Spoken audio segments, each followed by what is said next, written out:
10,000 yards in the National Football League. He's been an All-Pro. He has played Shakespeare. Now that man, Eddie George, is trying something new. He is the head coach of the Tennessee State Tigers, and he has his team today to open up the college football season here in Canton, Ohio, for a renewal of one of the greatest HBCU rivalries that we have. Those are the Grambling State Tigers, and this is the second annual Black College Football Hall of Fame Classic.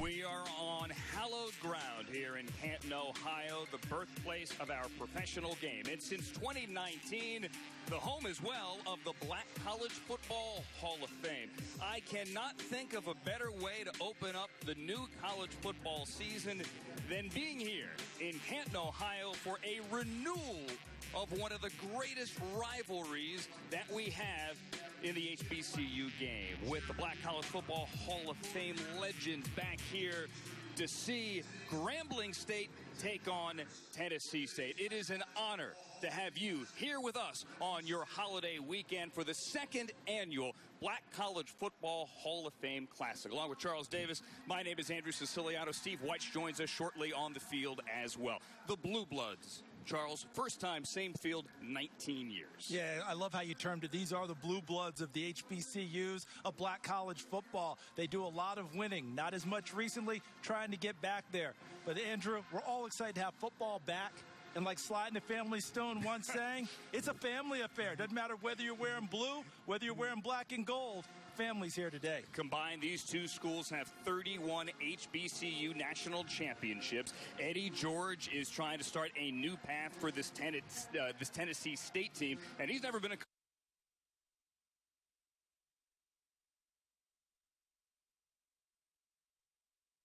coach before. Never been a coach, but I can't wait to watch him grow and develop. He's got everything that you want. The integrity, the character, the passion for what he's about to do. And he's ready to get it going with a player in his own image. Devon Starling is a running back last year who played so well for Tennessee State. A freshman All-American, All-OVC. He'll get the bulk of carries even if he doesn't start today. And when they want to throw it out wide and find other ways to get the ball in the hands of this man, they're going to look for Cam Weish. Number 2, he's a do-it-all wide receiver. In the other corner, we have Broderick Fobbs and the Grambling State team trying to put a not-so-successful spring season behind themselves where they did not win a game. I can't believe you just said that, Grambling not winning a game. Coach Fobbs feels the same way, and they've retooled in so many different ways. So what you'll see today, a new offensive coordinator, I think he's going to want to hand it off to C.J. Russell, their running back. A 3-down player. He'll get all the carries, catch out of the backfield as well. And then on defense, someone's got to tackle Devon Starling. Maybe it's going to be Keenan Fontenot. Second team All-SWAC. He wants to be an All-American this year. We have an HBCU man on the sideline today. A proud Howard Bison. Great to have Steve White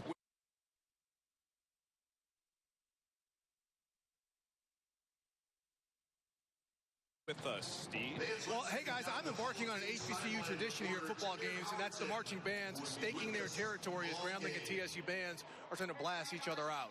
But one thing these coaches have had to deal with this offseason is the COVID situation, which a lot of universities are dealing with. As far as Grambling, head coach Broderick Fobbs told us that they had some cases early on, but for the past few weeks, they've been able to practice full go, and they are a healthy team. That is not the case with Tennessee State. As Eddie George told us that several key players have just come out of COVID protocol. That's why we're going to see some key players, possibly even quarterback, not starting. So they're going to be dealing with the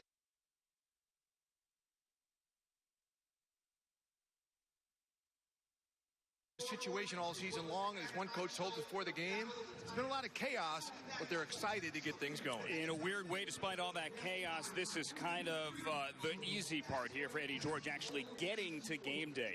And game day is a beautiful day, 77 degrees. Had some rain this morning. It is somewhat humid, although those from here, Northeast Ohio, would tell you that 55% humidity really is not that bad. And the sun is shining, and we are thrilled to have you here with us us to start a brand new college football season with Grambling State winning the toss and deferring, and Tennessee State set to return. Charles Davis ready for some football? Very much so. I mean, I love the hype. I love the hoopla.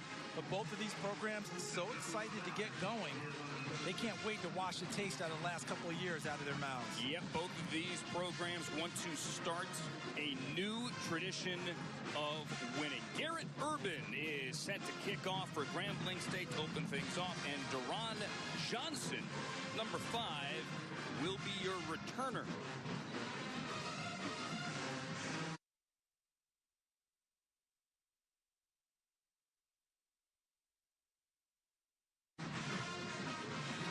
Second annual Black College Football Hall of Fame Classic. We were scheduled for a game a year ago. Obviously, COVID wiped that out. We had a great game here. However, in 2019, it went down to the final play, and Akil Glass threw a touchdown with 3 seconds remaining. In a lot of ways, that game was a precursor for Alabama A&M and their head coach, Connell Mayer, their quarterback, Akil Glass, because this past spring, they won the HBCU National Championship.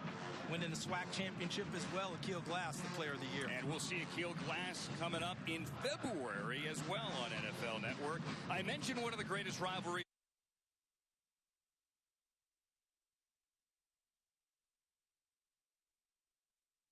The Blue Bloods. Grambling State leads this rivalry 22-18, and 1 is the total. But this is the first time since 2002 that they have been on the same field. Labor Day weekend, college football, Pro Football Hall of Fame.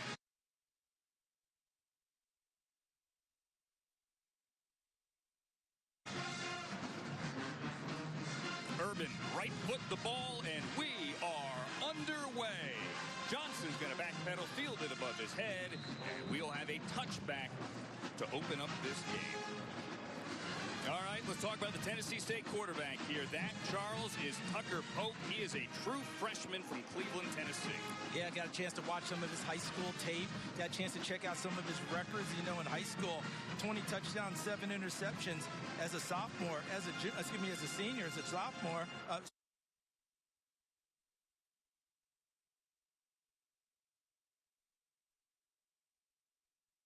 As a junior, 19 touchdowns, 13 interceptions, threw for almost 2,000 yards each year. Nice touch on the football. They're going to want to try and take some pressure off of him. Expect a heavy dose of the run game early, as you might expect from a team coached by Eddie George. Exactly. And if you are wondering aloud, where is Jeremy Hickbottom, the former Grambling State quarterback who you expected to see for Tennessee State today to start this game? You will see him eventually. Here is Starling.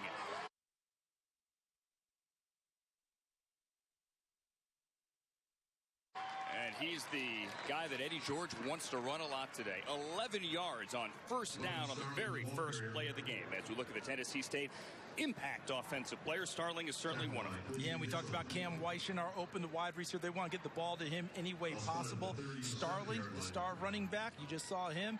And also at tight end, Joshua Trueheart, who absolutely looks the part. Beautiful body. They're expecting more production out of him this year. They're going to force the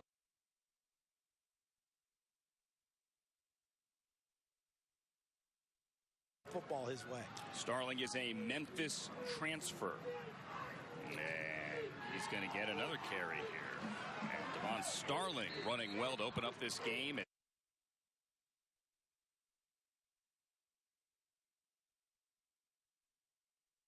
Tennessee State opens in the eye. Charles, on the other side here, the Grambling State defense, we said this entire team wants to put the spring behind them, including this defense, but they have some talent. And they'll need that man right there, Cameron Richardson, to play big against this running game from Tennessee State. And the back level, the middle level, will be Joshua Reed, a linebacker, making a lot of tackles. And back deep,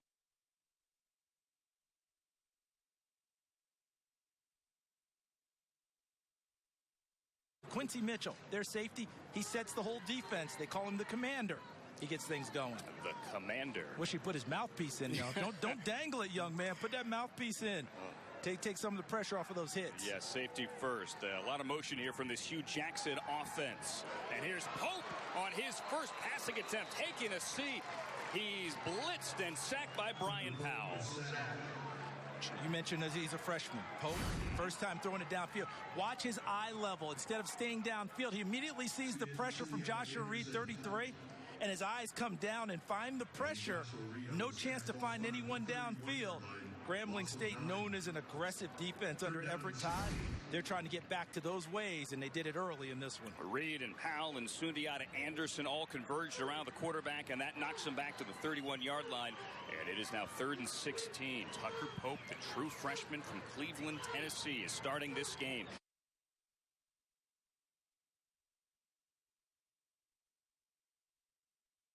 His first time on a college field, and on 3rd down, they will be conservative. But they have Devon Starling, who gets that sack yardage back out to the 39-yard line to bring upon 4th down. He has a good run by Starling, but it should have been stopped in the backfield. Brian Powell, number 48, clear shot at him as he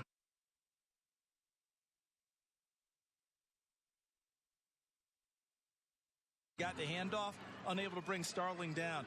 Not a surprise, Starling is one of the stronger, tougher runners you'll see for his size. And then you throw in his elusiveness and speed, and you have a guy who's pressing for All-American. There is Caleb Mosley standing on his 25 for a first punt of the game. And Devanir Martin is back to return this. He's on the 25. That's going to be a short kick bounce inside the 35 and down near the 30. So Tennessee State gets a first down, then forced to punt. We are just underway. We are scoreless in Hampton.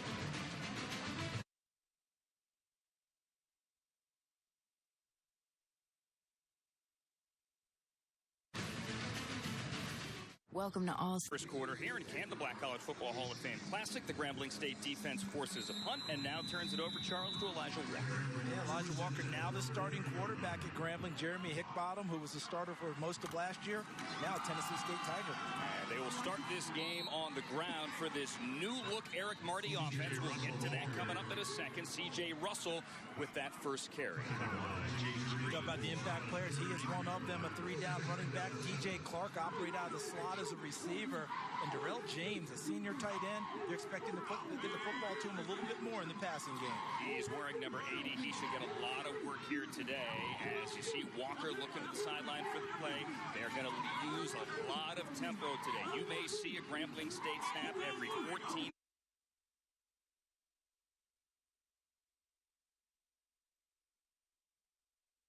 or 15 seconds. Walker on the action. He's going to keep it himself, and he's going to run over the right side and get to the 39-yard line. Charles, the Tennessee State defense? The Tennessee State defense going to have to contend with that up-tempo offense you just talked about, Andrew. And those guys that are going to do it up front, Drake.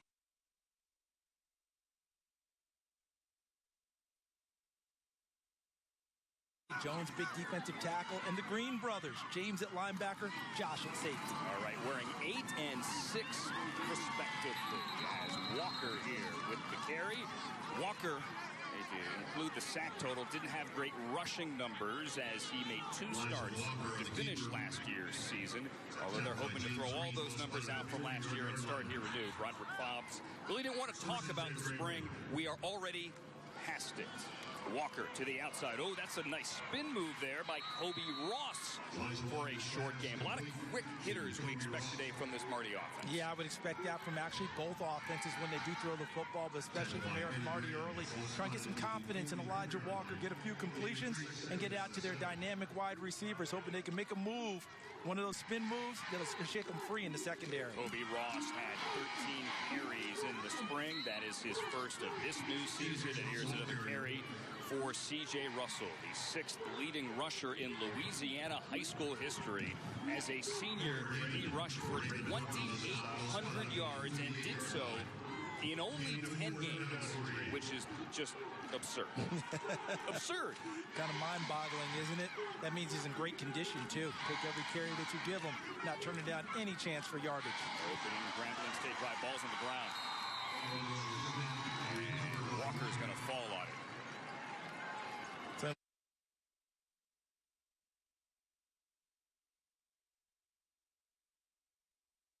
Look like Nate Sutton, Nathaniel Sutton, number 9, able to get in there because of the snap. There's a snap from Kyle Davis, unable to handle it, and Nathaniel Sutton was in there immediately, able to diagnose the play and get into the backfield. Bad snap, good snap. Nate Sutton was going to affect that play. And that's going to force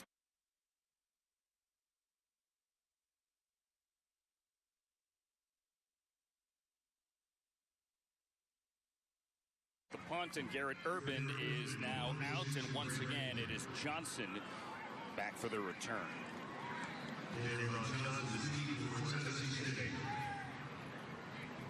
So each team a first down and then a punt.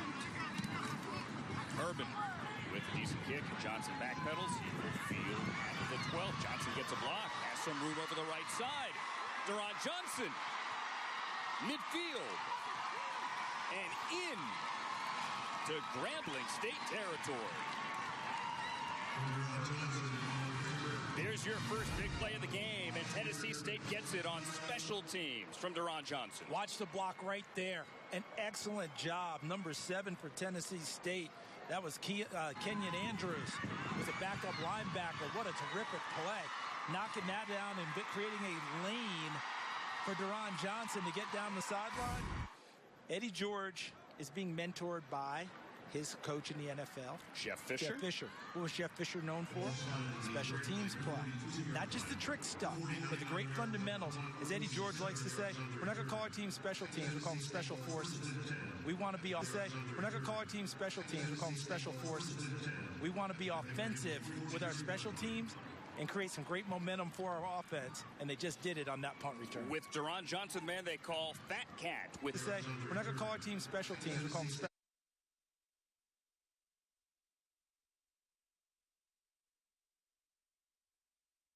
forces. We want to be offensive with our special teams and create some great momentum for our offense, and they just did it on that punt return. With Deron Johnson, man, they call Fat Cat with a 47-yard return, first big play of this game.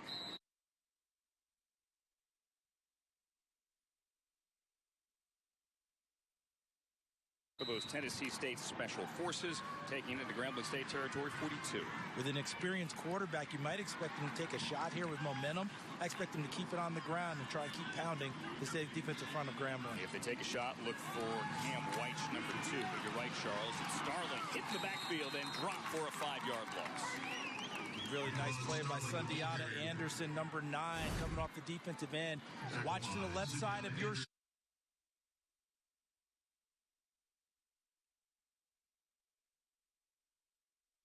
screen at home. There's Anderson flashing in gold and gets just enough of Starling to get him on the ground before he can get his momentum built up and get to the secondary. Anderson had 1 tackle for a loss in the spring already here in the first quarter, matching that total. And knocking Starling back. Officially a loss of 4. Quick hitter to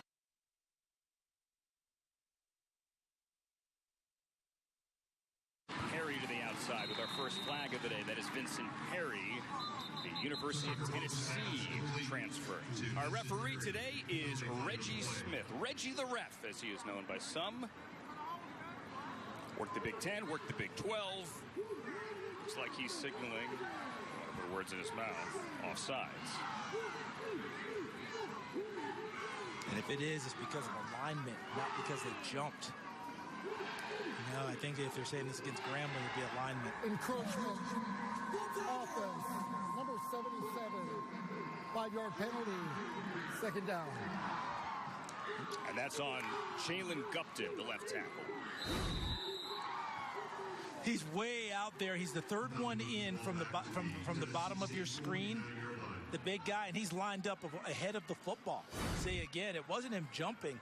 He's not a receiver, so, you know, receivers know to go out there and check with the official and say, hey, am I lined up well? And they'll tell you yes or no. He didn't even do that. He just went out there, and that big body. He was so happy to be there. Was lined up on Grambling's side of the ball. Tucker Pope now 2nd and 19, feels the pressure again, avoids it. Pope on the run, and he can run a little bit. Flag in the backfield, and then he gets to the boundary and takes a huge hit, and we have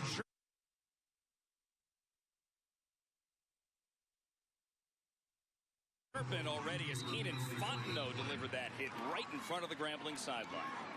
And you know Grambling's going to want to be as aggressive as possible today.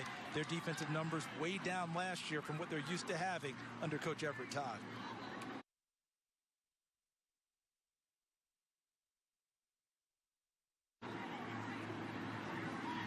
They've got a freshman quarterback, Andrew. You see all the pressure we're seeing already from Coach Todd in this Grambling defense? Holding. Offense, number 3. 10-yard penalty from the previous spot. Second down. They're going to get the back Starling for the hold to back him up. Well, he's going to have to be ready to block this entire ball game. All right? Von Starling, because of the expected pressure from Grambling. And he tries to get himself set up. But at the end was the hold as his hands get out there. And there's Keenan Fontenot with the big pop on Tucker Pope. And this Grambling defense has heard all since the spring about how bad they were last year. They want to get back to playing Grambling Tiger defense where they run, they hit, they get takeaways, and they wreak havoc. That Grambling defense ranked near the bottom of the SWAC in most major categories. Over 400 yards a game allowed, nearly 200 yards rushing allowed, with Eddie George and Hugh Jackson and Devon Starling coming in here. You know they want to erase that quickly. And now 2nd and 29 after the consecutive penalties. Need to get to the plus 32, so they delay the draw. Starling and another big hit near the 47. Was a big pop out in the open field. Starling's one player was able to stand him up. I think it was Joshua Reed, 33, who came in with a big shot at the end of it. Here's Starling getting to the open field. And here's Pope taking a shot downfield. And White, no, Perry runs underneath it. And on 3rd down, a big play to Vincent Perry down the sideline and inside the 25 for a first down. And they got a heck of a matchup out there, because I do believe they were able to match up on an outside linebacker, Blake Thomas, and he couldn't locate the football. And because he couldn't locate the football and Perry could, big play, Tennessee State. Back to the ground with Starling as they approach the 20-yard line. Vincent Perry, Charles, a former Tennessee Vol.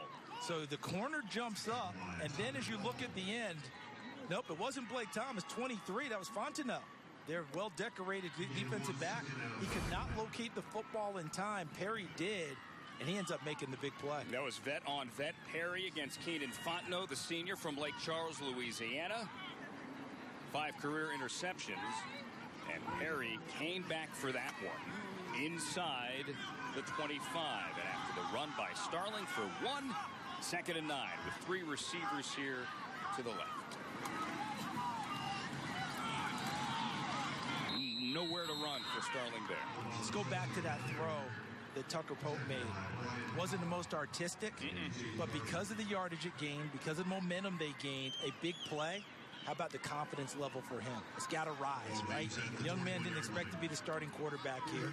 Our Steve White told us about the issues that Tennessee State had in the weeks leading up to the game, where some guys didn't get enough work. So Jeremy Hickbottom, who was expected to start, didn't get the work. He didn't get the start today. Devon Bryant, same thing. And now you have Tucker Pope. That's got to help that young man. And here's the pressure again on 3rd and 9, and he fires over the head of his tight end, Trueheart, on 3rd down. So they get inside the 25, but then the drive stalls here, and Tucker Pope cannot connect to Joshua Trueheart, his veteran tight end. And that's going to bring out one of the more decorated Tennessee State players, and that would be Antonio Zeta, the junior field goal kicker from Fayetteville, who last year had the longest field goal at any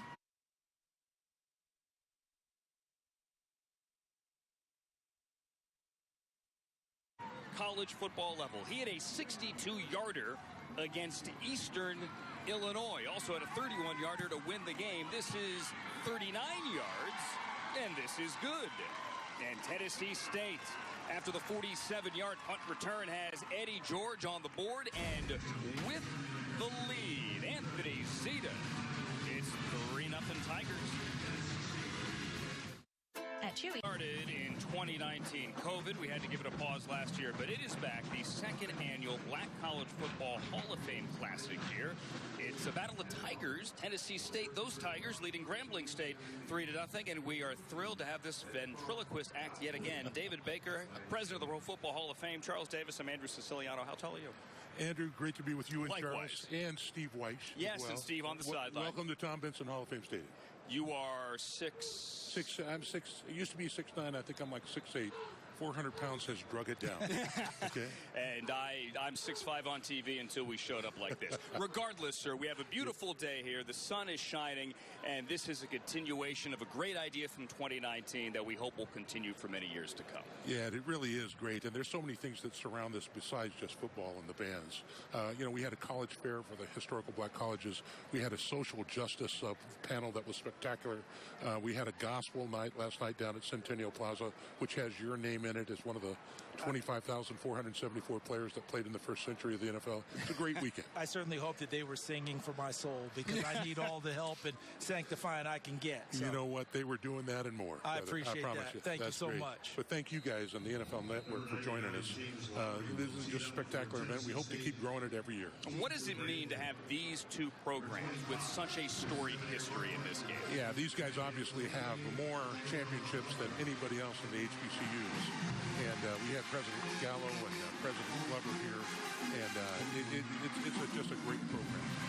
Football, but everything else, too. They're great places to go to school to get a great education as well.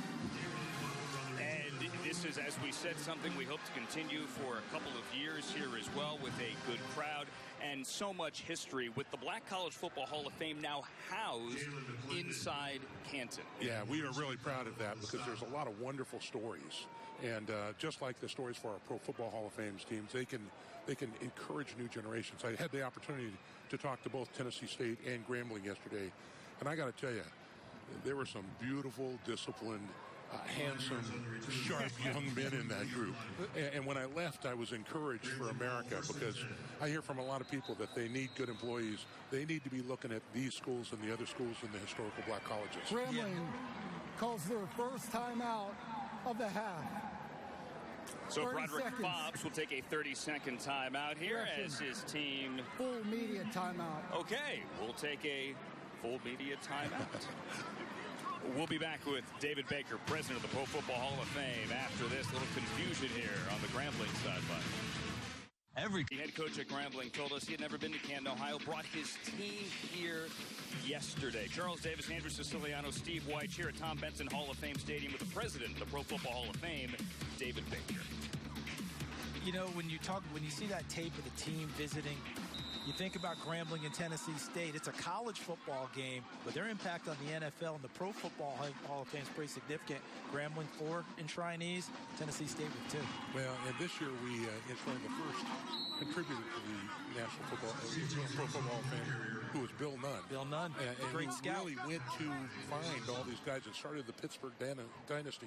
Guys like Lloyd Wells. Yes, and the really, judge. you know, when you started to find these guys, all of a sudden the quality of play in the National Football League went way up in the competition. And these guys who are in the hall, they were on the cutting edge of race and learning how to be a great team together. And you also house the Black College Football Hall of Fame here at the Pro Football Hall of Fame. That is a huge, huge impact for the Black College Football Hall of Fame, I think, to be here with the National Football League and the other players. Charles, we're all about preserving legacies, and those legacies are stories, and they fuel future generations and their inspiration. And hopefully having the Black College Football Hall of Fame not only housed here in Canton, but having this game here as well. Second annual, a big tradition here moving forward, will not only build those legacies, keep those memories alive, but keep the HBCU football moving forward. David Baker, president of the Pro Football Hall of Fame, it's a pleasure to have you here. Great to have you, Andrew. Great to see you, Mr. Baker. I keep calling you commissioner because I remember you from the AFL days, but you're President Baker now. We want you back every year. I want to say hello to my grandson, Gunnar, out there. Stop playing Fortnite, start doing your homework. That's right. Thank you, guys. Gunnar, you have been told. And all those grandkids. Thank you. Great to see you. Charles, love you, man. Thank you, guys. Elijah Walker on 3rd and 1 with the keeper here, and Grambling gets a first down across its own 30. Fobbs had to burn a timeout after that kickoff as the play clock was winding winding down. And now his team has a first down, and now it is C.J. Russell.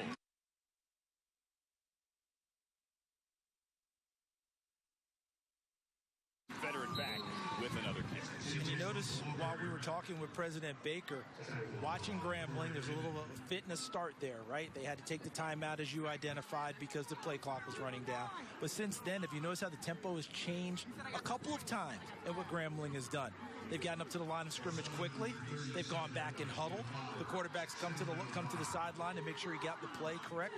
So they're going with a variety of tempos early. Remember, you got to identify what tempo. It could be up tempo or it could be a slow tempo and all in between. Here's Walker pointing downfield, avoiding a sack and keeping it himself and running, depending on where they say he stepped out of bounds, for what appears to be another Grambling State first down. He's done a nice job already in this young game of identifying opportunities to take off and go. Officials timeout. And use his running ability to create extra yardage and first downs. He did it on an option play earlier in the ball game where he faked the pitch, kept it, ran inside, and set up a 3rd and short, and they picked up a first down. Nice stop and start there out in the open field. Fooled Maurice McDonald, number 57, and then got upfield, and now they're set up again out close to midfield. And so a first down here for Grambling State. I mentioned we're going to see Akil Glass coming up in January. That's because for the first time, HBCU players will exclusively have a chance to work out for NFL head coaches and scouts as well at the inaugural HBCU Combine. It's going to be held at the site of the Reese's Senior Bowl. That is in Mobile, January 28th and 29th, and that will be right here. Big event for us, and we're happy and proud to have this on NFL Network. Yeah, and if you like, if you like watching the pro football combine that we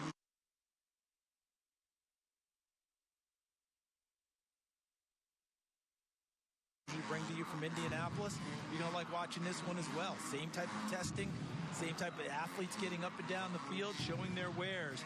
We just saw number 93, Raymond Horton, for Tennessee State. They had to go get him after that last play. The big defensive lineman in hot pursuit of Elijah Walker didn't get him. They catch a little break now as they walk it back to the sideline. Raymond Horton, a big piece of that Brandon Fisher D-line rotation at 6'3", 333, the junior from Daytona Beach, Florida. And if they don't have him, that would be a big loss. He heads to the sideline, and now first down. Keep it on the ground with a new running back into the game. That is Darquez Bruton. His first carry, only 15 career rushes before that one. 5'7", 178 with speed from Tallahassee. And look at this big offensive line for Grambling. A good number of these young men in the 300-plus region. I think that they're going to continue to try and move that offensive line, try and get onto those guys in blue shirts in the defensive front and create space for their runners. And it's a gain of 9. Now Bruton again puts his shoulder down, and he gets a first down across midfield. And so Grambling State here getting some momentum. Tackle by Bryant. Yeah, and the offensive line did their job up front. Corey Raymond, number 26 for Tennessee State, came off the edge, down the line, tried to make the tackle, didn't get Bruton. If he had, he would have spilled him for a loss. So if they protect their flanks and running in between the tackles, that's where Grambling seemingly having success here in the early going. Darquez Bruton already as many carries today as he had in the spring. I mentioned he has speed. Over the right side, leaves his feet and lands near the 42. 1:13 remaining here in the first quarter. Sutton loses his helmet. Tennessee State leading early, 3-0 in a battle of Tigers. Tennessee State leading Grambling State. This is the Black College Football Hall of Fame Classic here in Canton. And this big offensive line for Grambling just ran in number 68, Egan Atkins at right tackle. But you're talking about big across the front. For the 10th play of the drive, play fake. Walker may run. Walker, nice move. First down with a blocker. Elijah Walker with another scramble for big yardage. Steve Weich down at the sideline. Hey, guys, one thing I'm noticing here, you were talking about Grambling's offensive line. Look at the smaller kind of track-style players that Tennessee State has rotated in on their defensive front. You better believe that the OC Marty for Grambling has recognized that. They are mauling them. Look at the traction that they're getting. And I think the tempo of Grambling's offense is really starting to wear down the conditioning of Tennessee State's players. Yeah, it's a good observation, Steve. And look at this run here by Elijah Walker. But I think what you're saying is with the size advantage that Grambling has, I would expect Broderick Fobbs, the head coach, Eric Marty, as you noted, to continue to see that and continue to press that advantage. Tennessee State had to rotate in. They did try to bring in a big guy, Steve. Cameron Stewart, number 96, listed at 6'3", 380. He's coming to try and stop this running attack. Let's see if Grambling continues to get up on him as well. And that is a legit 380, as you can see, after Walker runs for 6 to the 25. Do they get it off before the end of the quarter? Do not think so. Prior to the snap, this is the end of the first quarter. And it ends with Grambling on the move with 4 first downs on this drive with a 3-0 game in Canton heading to the second.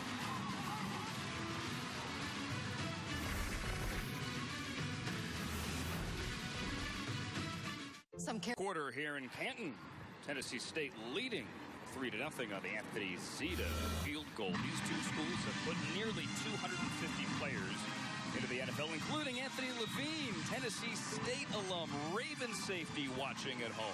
He has had a heck of an NFL career, but no one ever forgets their college team. Look at Anthony fired up about seeing those Blue Tigers here in Canton. And there's Eddie George, the new head coach of those Tennessee State Blue Tigers, trying to be the Tiger King, if you will, as we have the Battle of the Tigers here today. And it's 2nd and 4. This is the 12th play of this Grambling State drive. Elijah Walker making his 3rd career start. The quarterback, he pulls it, he looks downfield, he lofts into the end zone, and he has a touchdown to Greg White with a flag on the far sideline.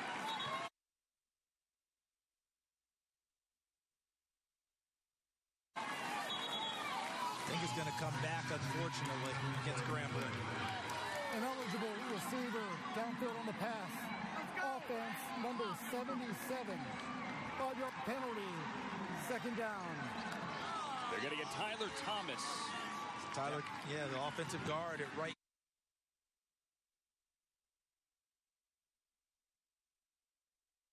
guard probably ended up wandering downfield. There's Thomas there, number 77.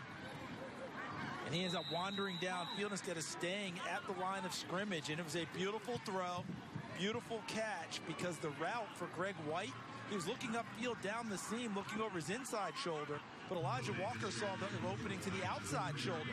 Put it there. White made the adjustment, and a terrific catch. Not quite sure what was going on with Tyler Thomas following people downfield on that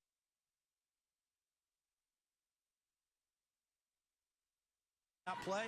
Sometimes you get that run play called, and you forget that you get switched to a pass. That's a good way to describe it, Charles. Wandering downfield. Walker bobbles that snap. He now runs, and he gets close to the line to gain. Teray Jones jumped on his back right by the yellow line from behind. And again, a shift in tempo. We've seen them huddle. We've seen them go very fast. We've seen them go moderate. Here they are back at the line, and there goes Walker. On the keeper on 3rd and 1, and he has the first down to the 15. That looked like it was supposed to be a quarterback sneak right up the middle, but Elijah Walker spotted the short side to the right and felt that he could get there with really a quick catch at the snap and a jump cut. Watch him to the left of your screen. He's supposed to come right through the middle, and he ends up getting out the back door to the right side where it was uncovered. The flank wasn't protected. Elijah Walker took advantage. And give Joshua Green, the younger of the 2 Green brothers, wearing number 6, up from the safety spot to get around the ankles and to bring him down to the 16-yard line. Walker to throw again. Sidearm slings, incomplete for Jay Patrick. Give credit there to Teray Jones, I believe, number 1. If he had not been in the face of Elijah Walker, that was an easy pitch and catch into the flat. But he forced him to change the arm angle and ended up throwing it into the ground instead of to his receiver. Teray Jones, 6'1", 310. I mentioned they have size on this defensive front. Jones, a huge part of that. Going back to Steve Weich's observation, they're having to rotate defensive linemen in to try and deal with this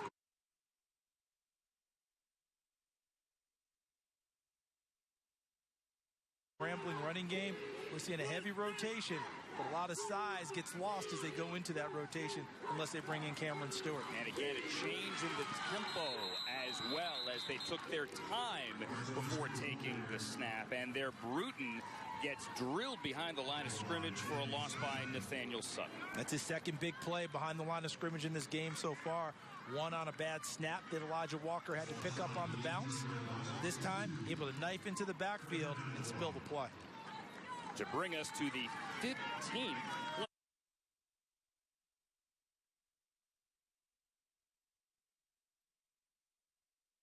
play of this Grambling drive. As you see, everyone here, the Grambling offense looking to the sideline and waiting for the play call. Another tempo change. This is like a dance marathon, Andrew, where they change the record all the time. Yes. Right? Are we going fast? We slow dancing? What are we doing here? Eric Marty continuing to change it up. His first game as the Grambling offensive coordinator. It's like a contest at a wedding. They keep changing the pacing and people can stick with it. Ball to the end zone. He caught it, and that's a touchdown. That is Jay Patrick.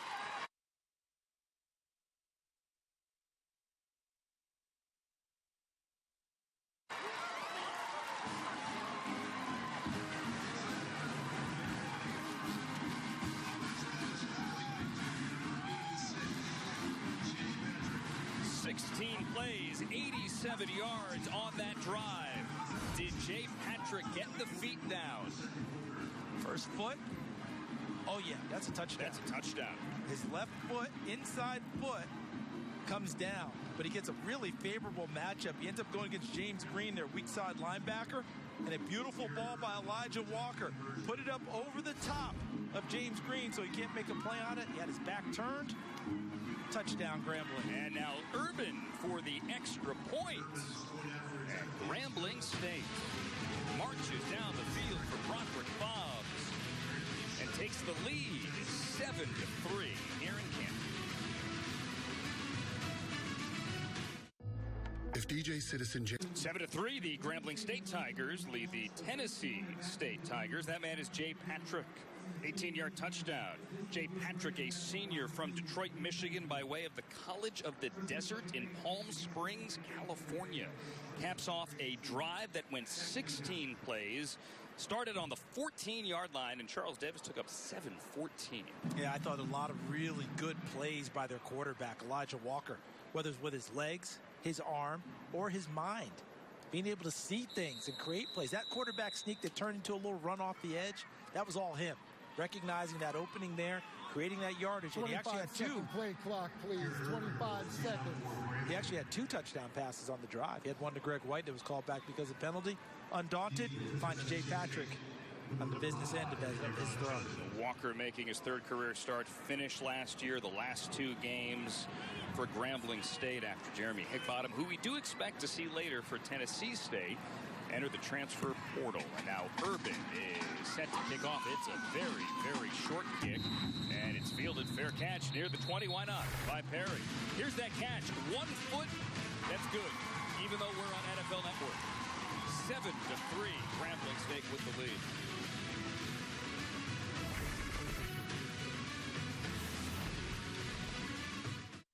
Over Tennessee State, so not the best time to bring in Tennessee State President Glenda Glover. But, President, I got to ask you just about this overall atmosphere and Tennessee State being involved in this classic. Oh, it's exciting. It's electric. Once we're back in person in college football, we're just excited that we can showcase on national TV what Tennessee State has done for the football, for the sport of football, both at the college level and at the NFL level. So we're excited about it. Well, you talk about the legacy of TSU football. You're starting a new one with head coach Eddie George. What went into bringing him into the program? Oh, Eddie George is such an all-around individual. It's befitting to be here in Canton, where football started with him, and he's been in a Buckeye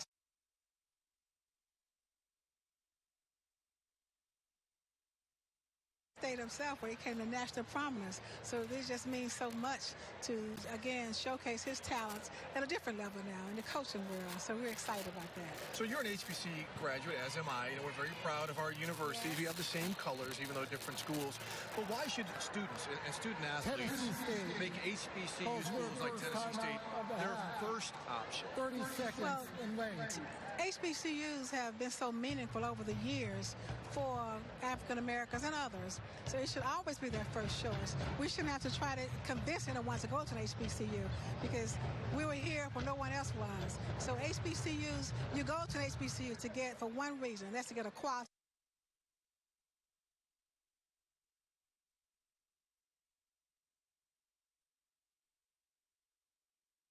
education. Everything else is great. The football fund we have, the aristocratic bands, all that's good. But you go to HBCU to get a good quality education. That's what you get at Tennessee State, Grambling, and other HBCUs. And you get a great experience like we're having here at the Black College Football Hall of Fame Classic. All right, let's send it back upstairs as Tennessee State tries to get back. Okay, Steve, thank you. And Charles, Tennessee State tries to get back in this. Oh, it's only 7-3. With a new quarterback and a familiar face to Grambling State. That is Jeremy Hickbottom. 4 years at Grambling State, 2.5 years as a starting quarterback. He started 22 games, and here in the second quarter, he is on the field for the first time today. And it is a run by Starling, and he has some room. Devon Starling breaks free. Devon Starling near midfield before being run out of bounds after another first down. How about the vision Devon Starling shows, because he's going to start here and watch him work his way back because he sees the cut. And then he outruns Keenan Fontenot, runs through the attempted tackle there, and continues down and gains really about 15 yards of additional yardage after the initial contact. This young man is special. Eddie George has challenged him to be a complete running back, understand line blocking. He understood it well there. He saw the initial block, knew where the play would be on the backside, got to it, and got deep into the secondary. And good for 25 to midfield. Devon Starling led all FCS freshmen a year ago in rushing. He had 3 100-yard rushing games, although nowhere to go there. Maybe about a yard. Let's get back to the Jeremy Hickbottom story. He entered the transfer portal. He had 22 starts at Grambling State. He initially, Charles, went to Bethune-Cookman, but then decided, I want NFL coaching, and Eddie George was a big factor. He's here at Tennessee State. Yeah, his career at Grambling, he was over 4,000 yards of total offense with 48 total touchdowns. So big-time production. And as you mentioned, had committed originally to Bethune-Cookman in the transfer portal. But when Eddie George showed up and heard about his NFL roster, and he heard about Hugh Jackson as an offensive coordinator, he wanted a piece of that. Here he is. And here's Hickbottom with the screen. Starling, room to run. Devon Starling already has 72 yards on the ground. Add that to his receiving total, and he's down near the 30. And this is something that's going to increase for Devon Starling, the ability to catch the football out of the backfield and them getting him the football. Just 3 catches last year, okay? That number's going to go up in a big, big way. And by the way, you've heard about that NIL stuff where these kids are getting it. Devon Starling has an NIL with a group called Fat Caps and doing a nice job with that. By the way, full disclosure, proprietor, the owner of Fat Caps. Yes. My cousin, Talmud Shearer. I had to read about it in the paper. He didn't even tell me about it ahead of time. He didn't even tell me. But what a great job getting with Devon Starling. He wanted to represent a kid over at Tennessee State, kind of put the word out a little. Devon Starling slid into his DMs and said, I'm your guy. I'm a 4.0 student. I do this, I do this. They met. What a great relationship has already been born. And Devon Starling, he's going to be a big-time player for him. He and Fat Caps. Cashed in, slid into someone's DMs, and it paid off $10,000 for Devon Starling. 18-yard run and then a 2-yard loss. Cuz didn't even give me a heads up, Andrew. Starling. No, there's a heads up. Yes, there is a heads up as another big hit by Brian Powell as he dropped, I believe, Jalen Rouse in the backfield. Do you remember early in the game, I talked about Brian Powell getting into the backfield and missing a tackle that would have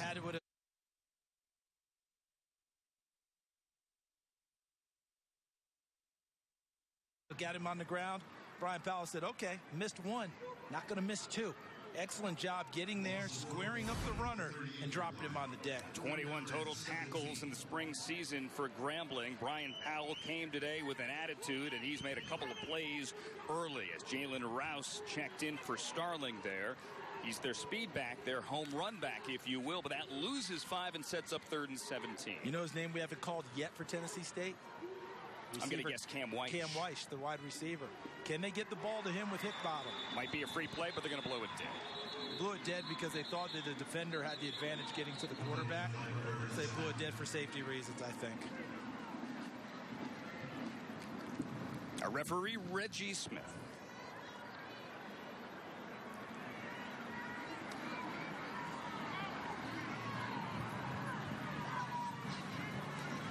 Higgbottom's first series here. Prior to the snap, delay of game by the offense. It's a 5-yard penalty, third down. There can be no foul for offside because that foul occurs with the snap.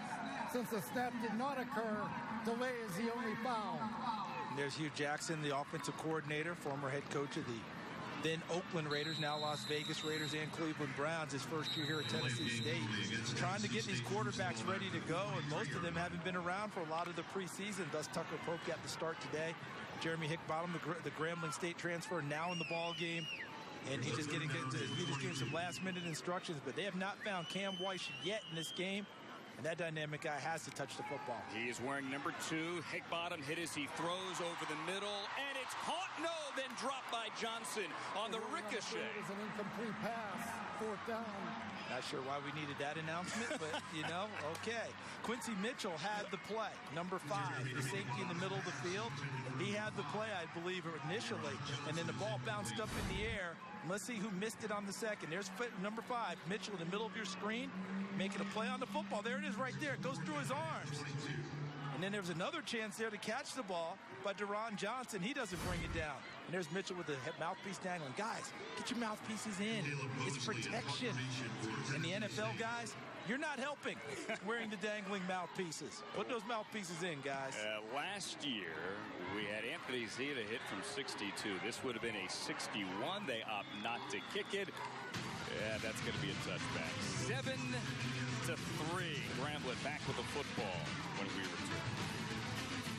It's the Hall of Fame Classic. Grambling leading 7-3 with 8 minutes and 40 seconds left. And we're now joined by Grambling President Rick Gallo. And before we get started, the kicks, the shoes, okay? There's not too many university presidents rocking it like this. That's right. Well, look, we thank Adidas, a great partner, and they made these for the band. So I just appreciate our partnership with Adidas and so many others. So thank you for that. Cop some shoes from the band? Yeah, absolutely. Absolutely. They want me to promote the brand too. So I got you. So you see your squad out here leading 7-3, and you know, just about, you know, last spring, of course, everything was kind of disjointed. They went 0-4, having to play a truncated season. What about the program reestablishing itself and getting back on some good footing?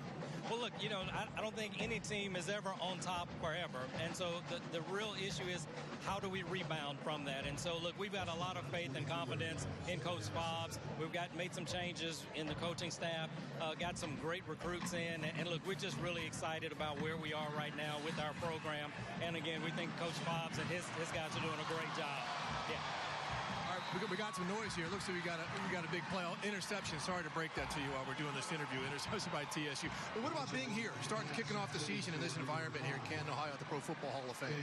Look, it has been amazing just the being here, spending the day with Dave Baker, who gets to knock on everyone's door when they're inducted into the Hall of Fame, being with Doug Williams and Shaq Harris, who are responsible for the creation of the Black College Football Hall of Fame. You know, I grew up in the city of Grambling, idolizing, you know, Doug and Shaq and so many other Grambling greats. And so to see all of this come to fruition has really been great.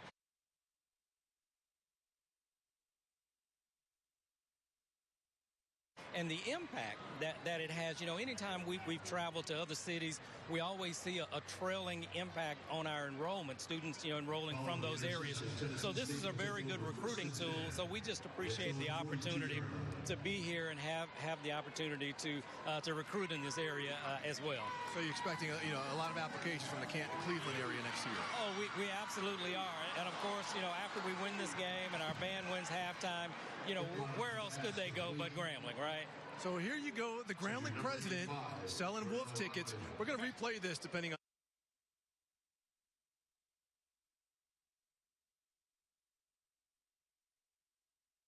the outcome. But thanks so much for joining us, too. Thank you so much. God bless you.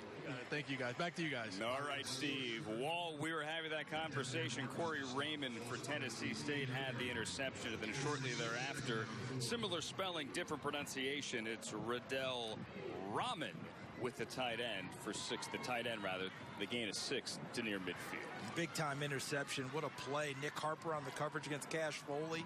Ball pops in the air, Corey Raymond comes over and snatches it. Tennessee State now has the ball, of course. Second drive for Hickbottom. Starling breaks the tackle. Look at Devon Starling keeping those knees pumping high with flags down. Gets about a yard, but that thing could have been a lot worse. And looks like a hold.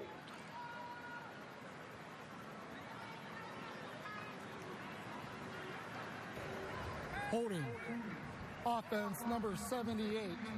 10-yard penalty from the previous spot. Second down. That's on Brandon Jones, number 78. He's playing right tackle. Remember, he's filling in for Cam Durley, All-Ohio Valley Conference right tackle, a big-time prospect. Got injured in the preseason. He's not available to go today, so Brandon Jones filling into his spot. And that's a huge injury here for Eddie George. Cam Durley, one of the better offensive linemen in the Ohio Valley Conference, an NFL prospect, tore his knee recently, ACL, and he is done for the year. Cam Durley is here, but he will not play today and will not play this season. And that is a big loss with the play clock down to 0. Delay of game. Offense. 5-yard penalty. Second down. So we've had 2 delays since Hickbottom's been in the game.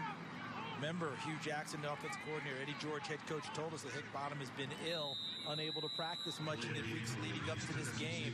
Sometimes that rust shows up in those ways. You're a little more deliberate in what you do. You're not quite as quick and as sharp. Play clocks run out twice for them. Hope he understands where they're located, down on the lower level of the field. And sometimes the play clock gets obscured. The band for Tennessee State is in front of his play clock. Offense number 77.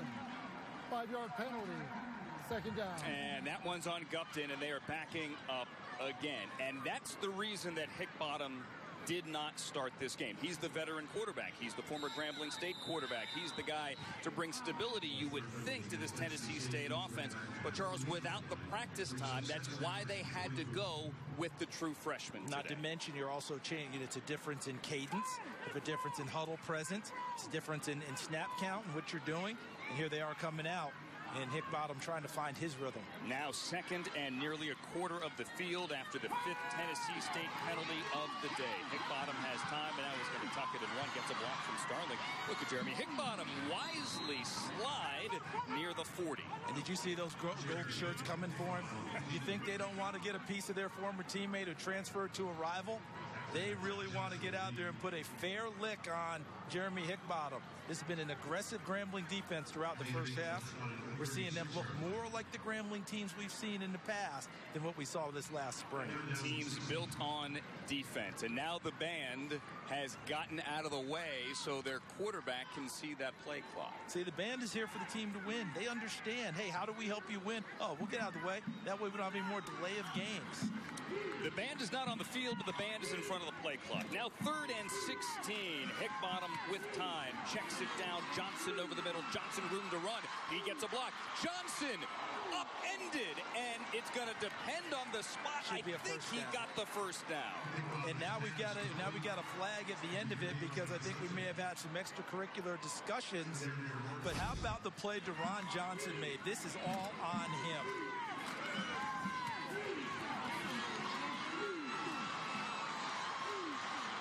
Look at the effort at the end as he extends the football. That's what got him the first down. This is where he gets the first down. See him extend the football in his body? That gets him the first down line. Then at the end, there's a shove from a Grambling player. Looked like number 8, Lawrence Asiadu, who shoves him, and the official right on the spot to throw the flag. Is a first down for Tennessee State. After the play, unsportsmanlike conduct. Offense, number 5. That's his first. 15-yard penalty from the dead ball spot. It's 1st and 10. So, Andrew, how many times have we been taught since we were kids? The second person always gets caught. Because the first shove came from Asiadu. We saw that right there on the video. Johnson retaliates. That's who got spotted. Helps negate a big-time play by him. Excellent effort, but with the extra thing that he went back at Asiadu, it cost his team. And it's going to back him up all the way now to the 37-yard line. They do get the first down, but that big gain is wiped out. Devoneer Martin was the guy there for Grambling with a valiant effort to recover near the sideline to trip Johnson up. Now Johnson in traffic with another catch. And look at the power as he carries a couple of Grambling State defenders to midfield. What is his nickname again? Fat Cat.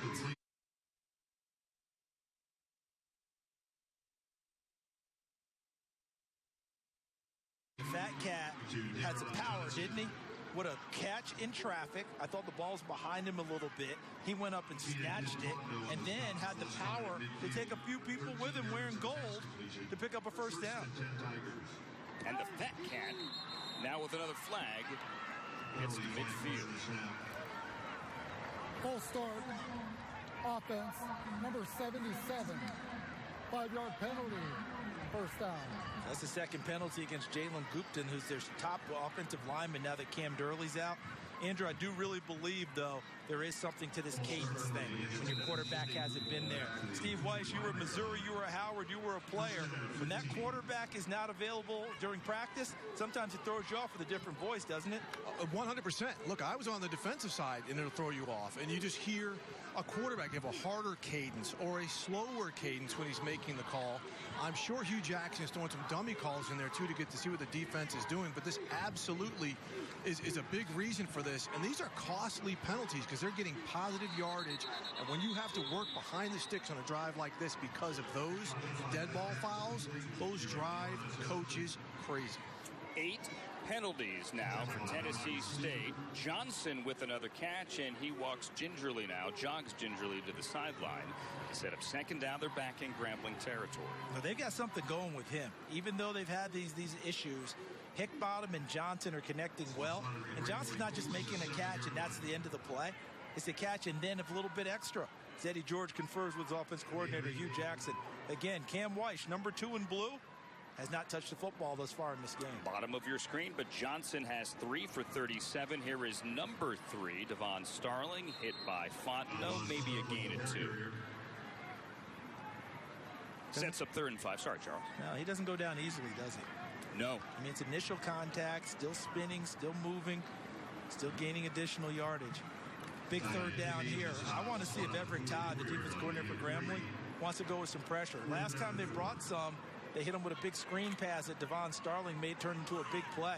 Do they want to bring pressure here and try and get a Hickbottom, who's not the most mobile quarterback that they're going to face this year? Only 4 sacks for Grambling State in the spring.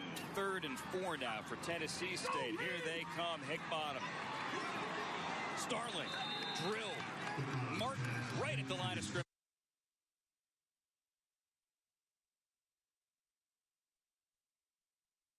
It's 4th down. They brought the pressure, Andrew. Excellent coverage by Devoneer Martin, as you described. Look at all these guys up front and watch the gold shirts going after him.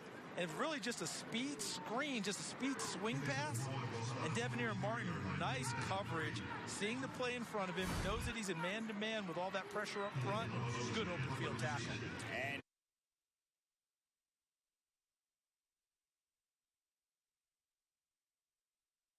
he had one man to beat, could not beat that one man, and now Martin is back to return the punt. If I'm Grambling, I'd be careful with anything with an Eddie George coach team as influenced by Jeff Fisher. Trying to down it, can't do it. Mosley into the end zone, and it is a touchback. 1.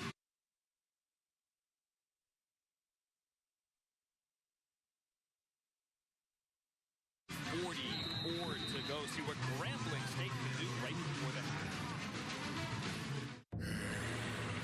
The Total Support Pouch from Haynes can help you achieve balance. Vista mesh panels for perfect separation and support. Secure. Separated. Supported.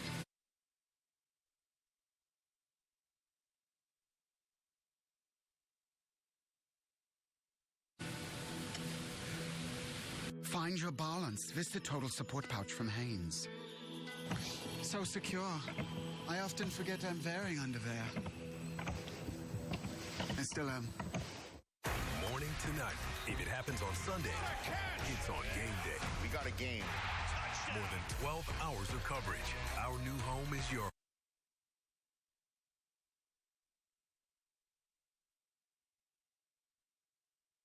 home. Way to go, baby! NFL Game Day, only on NFL Network. You guys ever tried one of these bars made over at Red Twix? Why? Our special cookie is cascaded with caramel and cloaked in chocolate. Never wondered?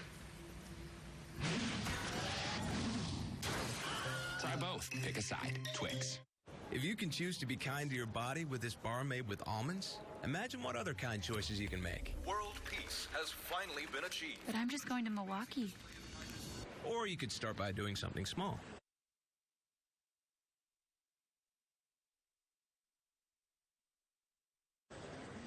Live kind. We're all here for football. Welcome to the party, my friends. Why stop now? We're talking about those epic matchups. Unbelievable. It's man against man.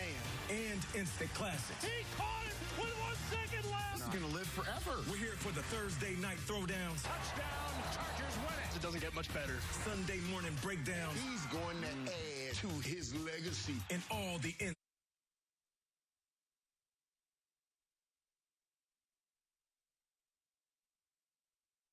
lowdown. I got to just play hard, game in and game out. Oh, have some of that! They are the most interesting team in the AFC. Your team. With the first pick. It's going to be fun to watch these young, talented quarterbacks. There is no ceiling for this young man. Our team. This is such an exciting time for a fan. What we got was pretty good. I'm loving this. Every team. He's different than anybody we've ever seen before. If it happens in this league, we're all here for it. It's on. Are you kidding me? Caught in the end zone. Incredible. NFL Network. We're here for football. Grambling State has the lead over Tennessee State here, 7-3, 1:44 remaining in the second quarter. We said earlier that these are the Blue Bloods, the HBCU Blue Bloods, 31 combined HBCU national championships between them. It is only fitting then that up here in the booth, Charles Davis, Andrew Siciliano, that we have Charlie Neal, the man whose voice is most closely associated with HBCU football. It is great to have you here. Always, Andrew, and it's good to be with you and Charles up here in the booth. Great game so far. Yes, a great game, a close game, 7-3. Grambling back with the football. Tennessee State, costly penalties on that last drive. And you have your jacket on here as well. Let's mention the fact, I'll shake your hand, that you are a member of the class of 2013 in the Black College Football Hall of Fame. And it's an honor to, as a contributor. I went in as a contributor, and it's because of so many games over the years. I started broadcasting Black College football. Probably, I remember doing Doug Williams' last game when he was at Grambling, the Bayou Classic. And then when BET came along in 1980, we started. And for 23 years, I worked with Lem Barney as my partner. And we did a number of HBCU games. And of course, things have evolved over the years. And I'm very thankful that people recognize the job that I feel that there was no social media when we started this. Right. So actually what we were doing was you would have been media. big though on social media. Huge. And that was social media. Yeah, you talk about blue blood programs, about the greatest of the golden throats, and you, Charlie Neal, and you think about it, you talk about you and Lem Barney doing all those ball games and bringing that to the masses and people identifying this was their place to go. Yes. To watch these guys play, and that had to carry with it not just pride, but a great responsibility that I know you carried well. Well, what is so ironic, and I got the chance to hang out with Willie Totten, who was a satellite from Mississippi Valley, and got a chance to call his games when he was playing with Jerry Rice, and those were the things that a lot of people don't realize how important it was at the time. It was very important at the time. One of the things that I remember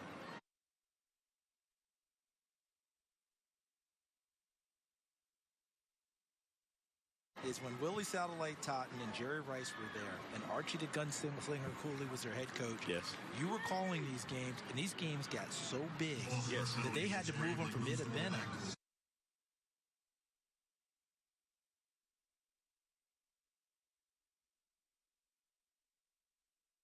to playing in Jackson, and you're calling Mississippi Valley State, Jerry Rice, the stack eye, so Jerry could get the ball. You weren't just, you know, a contributor to go into the Hall of Fame. You were a leader and an innovator, and you were right there in the forefront. Well, I appreciate that, Charles, coming from you, because, you know, it was a lot of work going into it back then. And, of course, like you said, a lot of people were not familiar with what HBCUs were doing, and BET was able to put that part of HBCU on the map. Andrew, I can tell you this for a fact. There were people subscribing to BET when Jerry and Willie were playing because they couldn't believe what they were hearing, the exploits, the numbers, the gunslinger. The gunslinger, he became our colleague Nicholson, who was a great PR guy for Grambling. Even though he was the head coach, he put black football out there, and people were trying to find, I got to see these guys play. And that's where they're hearing Charlie Neal and Love Barney. Can I tell a little quick story about Mississippi Valley? Southern University, they're playing down in Baton Rouge, and Mississippi Valley's trailing at halftime. They only had 20-some points on the board. When they came out in the second half, every play, every down or time they got the ball, they were in the end zone within 3 plays. And it was like a street game, and they would say, you know, we're going to score, we're going to get the ball back to you, and you do what you're going to do. But when we get it back, we're going to score. And it was boom, boom, boom, they were in the end zone. Boom, boom, boom, they were in the end zone. Did you have to ice down your throat after that one? But here was the kicker was they had a running back by the name of Curtis DeBart-Laban who gained over 1,000 yards. And you say, when did they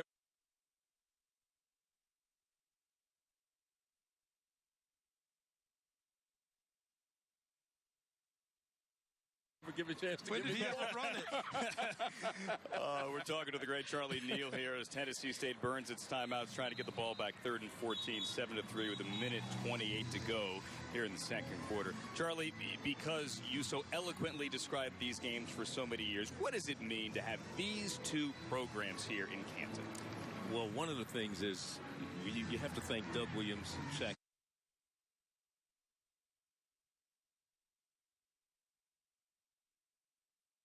Harris for their vision for the Black College Football Hall of Fame to begin with.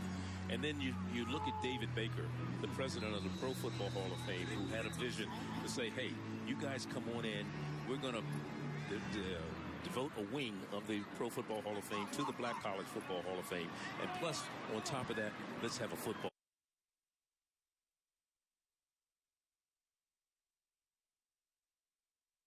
game with 2 historically black colleges playing in Tom Benson Stadium. I mean, it's great. It's great. You know, it means a lot. It means a lot to the 2 schools. It means a lot to HBCU football overall. And it means a lot that you took the time out of your enjoyment of said game to step up here with this great jacket and join us on the broadcast.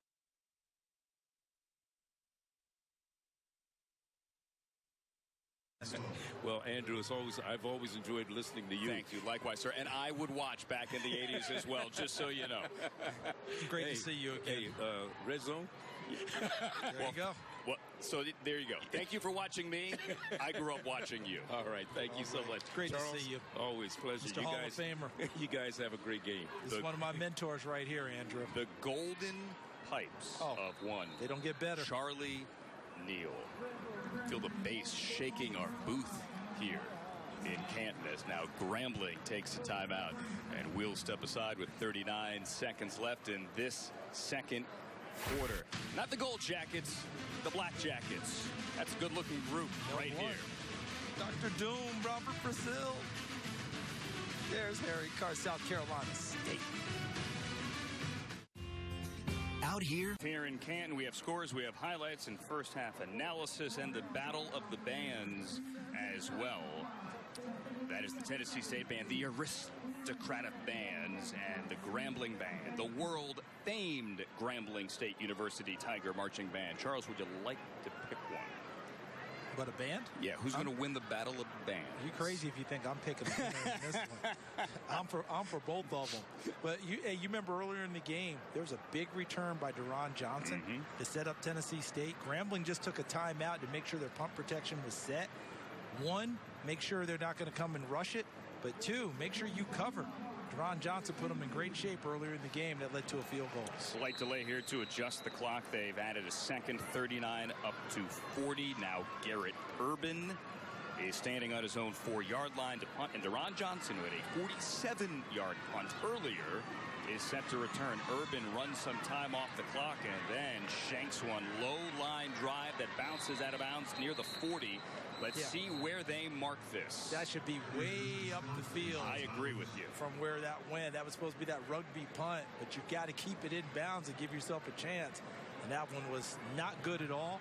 And that gives Tennessee State an opportunity with 34 seconds on the clock. And they're going to put it right near the 40, still marking it off. Let's call it the 44, 45. Charles, Devon Starling has been as advertised. He certainly has, and he's getting some nice blocking when the guys are getting on the move, and he's reading it well, making his cut. How about that one right there? Tremendous vision to read the blocking pattern and understand where the space was behind it. And this is something I expect to continue throughout this season. Not just on the screen pass he caught there, but Devon Starling is a legitimate receiving threat out of the backfield to get him into open space. He already has 73 yards rushing. They're going to spot this at midfield. Don't know about that, but it's the 50-yard line as we have a new quarterback into the game. That is Davion Bryant with a flag. We've seen 3 quarterbacks now from Tennessee State here in the first half. Bryant coming on with 34 seconds, hoping to utilize his arm and maybe his legs to create something open and heave one downfield. Bryant started 2 games in the spring.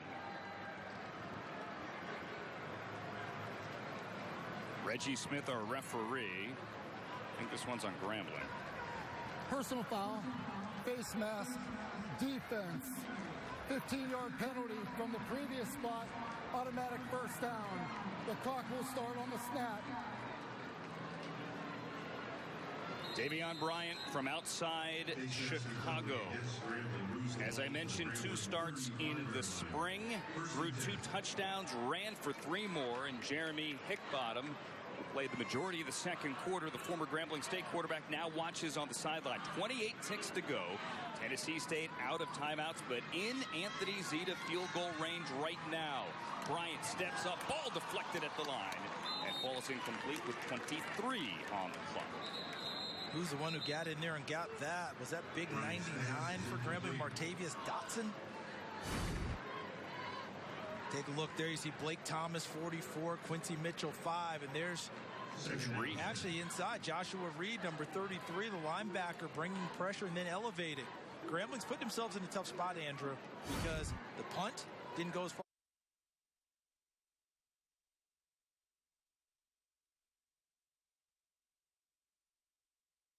far as it should have, obviously, and then they get the face mask penalty, but a nice play there by Joshua Reed to bat that one away. And I mentioned they are well within Zeta field goal range. Last year, he was 5 for 7 from plus 50. Right now,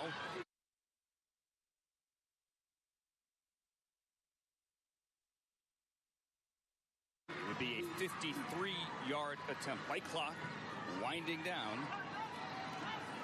as Bryant takes the snap, and Bryant avoids the sack, and Bryant steps up and runs, and he's out of bounds with a first down. Good vision by Davion Bryant, being able to see the pressure, step away from it, and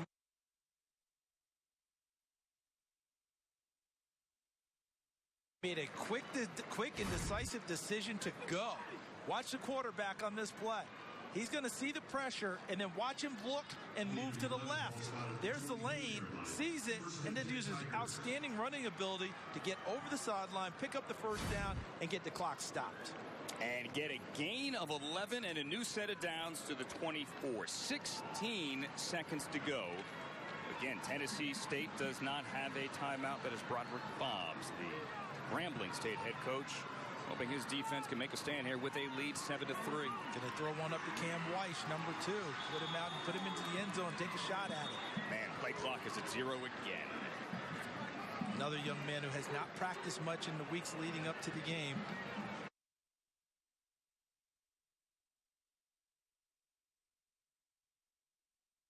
Got to shake off the rust and the timing and get some more urgency. Offense, 5-yard penalty, first down. Eddie George talked to us yesterday about how really the last couple of weeks, last couple of months has been a lot of putting out fires here, and that maybe today the game would be his solace, actually doing what he signed up for, coaching football. But many of those problems are, well, we're seeing them today as his team is having some trouble lining up. And that's a loss of 5, back to the 29. 16 seconds to go. Davion Bryant, the third Tennessee State quarterback today, with a flag in the backfield. Bryant with a nice run out of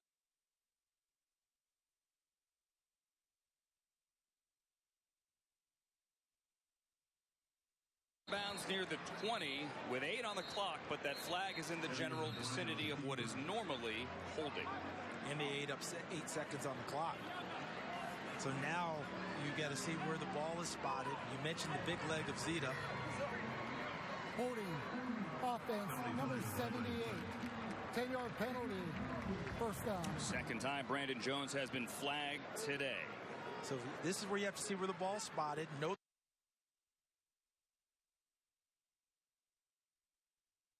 The range of your kicker. You mentioned he made a 62-yarder last year off of grass.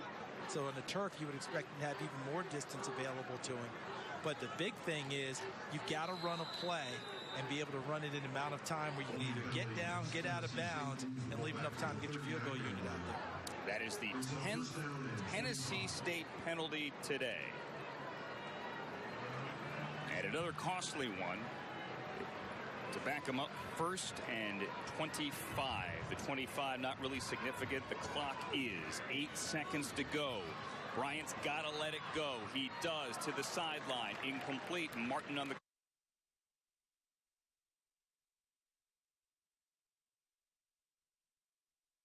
coverage, 3 seconds. So we're talking about a 58, 59-yard field goal, and here's Bryant. This is the look from the pocket. So if you want to be a quarterback, this is what it looks like. And he takes a step. Really nice play. Is that Devoneer Martin, number 25? It is. Good job reacting to the play. Sees it the entire way. Breaks on the ball and knocks it away. Wanted Harry, and it's incomplete. And here comes now Anthony Zeta for what we will call a 57.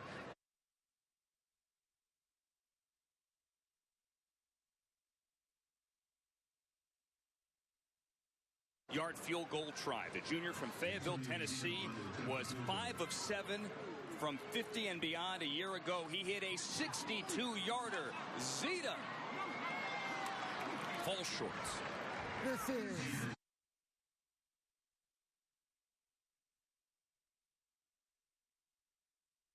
the end of the first half. Anthony Zeta did not have the leg here, and Tennessee State and Eddie George's coaching debut heads to the locker room here at Tom Benson Hall of Fame Stadium, down 7-3. Down to the sideline now, Steve White with Broderick Fobbs. All right, Coach Fobbs, you saw your defense come up with several big stands, especially there at the end. What about the way it's played? Well, I think we're playing hard. You know, we just got to get used to playing those first game jitters. You know, a lot of big plays on 3rd and long. We got to stop that. You know, we got to get off the field and get our offense back on the field and get going. I saw your offense also, the long scoring drive, the way this offensive line seems to be wearing them down with their size and tempo. Should we expect to see more of that in the second half? Yeah, you know, we want to open it up a little bit, but we want to make sure that we get the ball to our tailbacks. Our tailbacks are really, really good. We feel really good about them. But we're going to make sure we get the ball in our receivers' hands also, too. All right, Coach, congratulations. Thanks a lot. All right, thank you.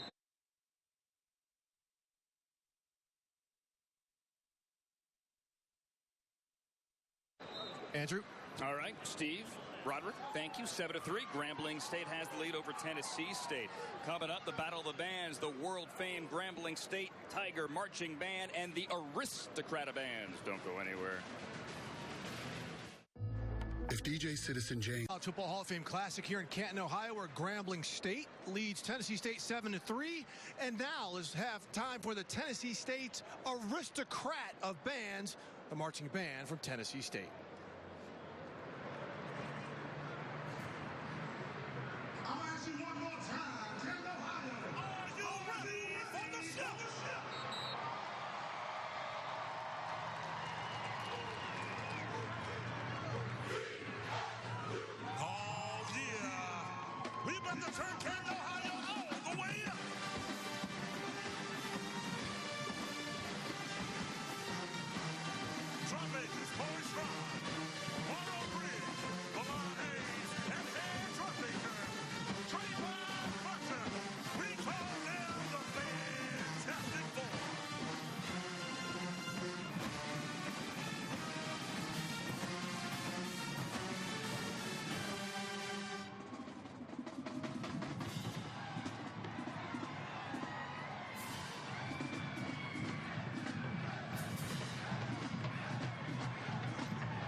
Music City, USA, Nashville, Tennessee. I present to you the 2021 internationally acclaimed Tennessee State University Aristocrat Band.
All right, please stay with us as we saw the Tennessee State aristocrat of bands get things warmed up.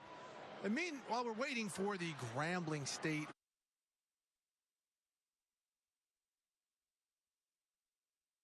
world-famed marching Tigers to take the field. Let's take a look at some HBCU history.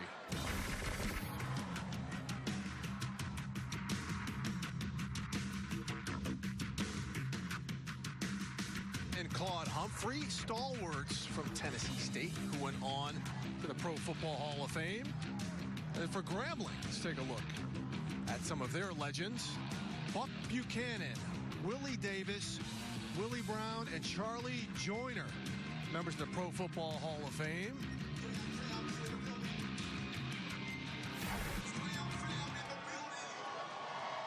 All right, we get 2 scoops of marching bands as now we get the world-famed Grambling State Marching Tigers, who are also setting a record today as female drum major Candace Hawthorne is the only woman to lead the Story Band on the field since 1952.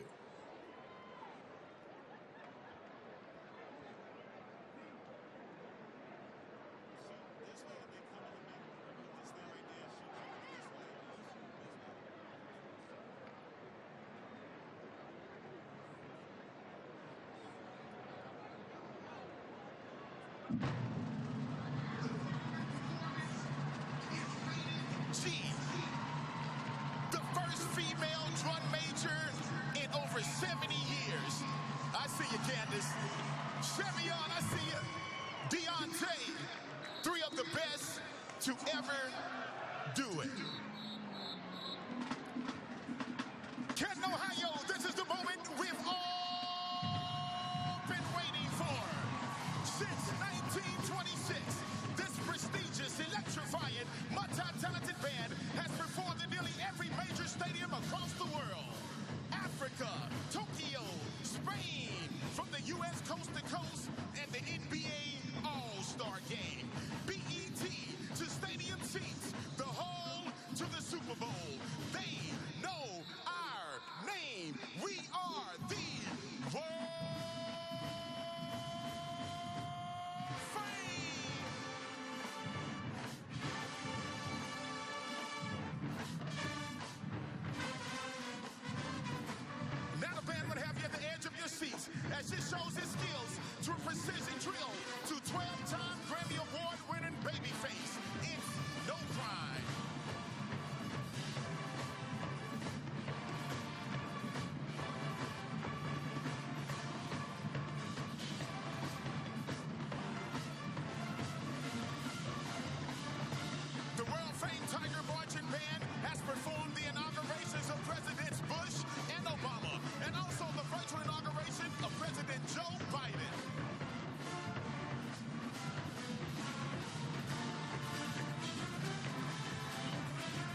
we saw the Grambling State World Fame Marching Tigers marching band wrap up halftime.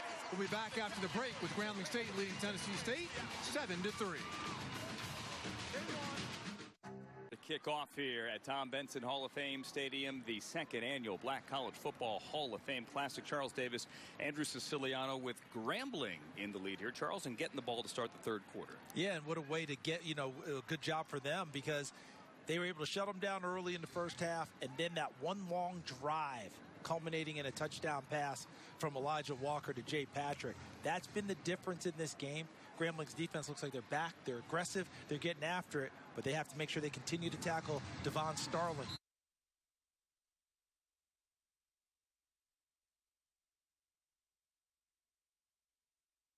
The running back for Tennessee State, he is dangerous. Devon Starling has 73 yards on the ground. Starling, with that 18-yard reception, has 91 total yards. He has 60% of Tennessee State's offensive yardage. 60% of the 153. Let's go down to the sideline. Hi, Steve Welch. Well, guys, I spoke to Tennessee State coach Eddie George. He said, first off, the 10 penalties, absolutely unacceptable.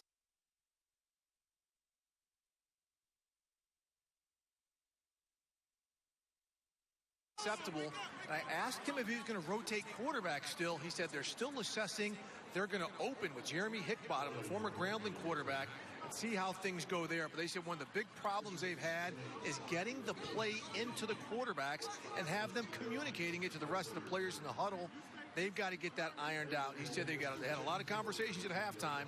We'll see how it translates onto the field. And Steve, very quickly, remember, as we all know, this is the first time staff as well working together in their first game, not just players. That's right. And that's why I said the communication has been an issue.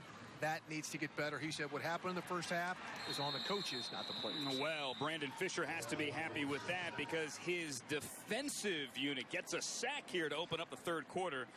And now we got a couple of men down as well. Officials timeout.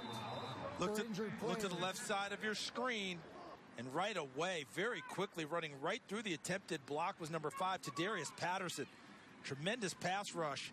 And look, you just mentioned Brandon Fisher, the new defensive coordinator for Tennessee State.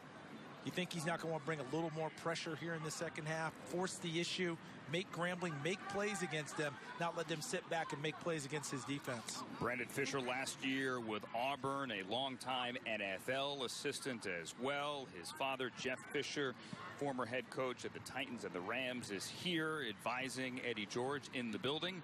Brandon Fisher didn't know what to expect, really, from this Tennessee State offense, or rather from this Grambling State offense. Yeah. And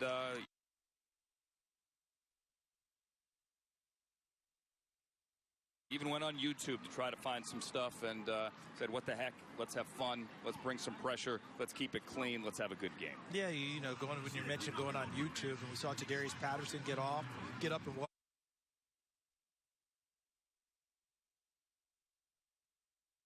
up in his own Patterson. That's a great power, and that's a great sign. But you're mentioning going on to find what Eric Marty did at Reed Junior College out on the West Coast, where he built up quite a reputation. I believe his last year there, his teams averaged 46 points a game, playing at a fast tempo oftentimes. But in this game, they've changed the tempo back and forth. Sometimes slow, sometimes fast. It's been changing the entire time. This time, Bruton comes in motion, and Walker keeps it for a couple of yards over the right side. You mentioned Eric Marty, the new offensive coordinator coming from Reedley, which is just southeast of Fresno. He calls his offense a tight end-driven, multi-gun offense, and he is calling plays from the booth today. Well, one of the tight ends caught a touchdown pass. That was Jay Patrick, number 86, a former wide receiver who they moved inside. He's what they call a move tight end, more receiver than blocker. On 3rd and 15, they will hand it to Bruton, who has speed but doesn't have a lot of room to run. And he's going to get back to the original line of scrimmage, conservative play call on 3rd and long. Yeah, understandable here in the first game. The defense has played well overall for Grambling in this one. Didn't want to make a mistake deep and turn the ball over and give Tennessee State short field trying to score. Good job there by Brandon Fisher's defense on all snaps.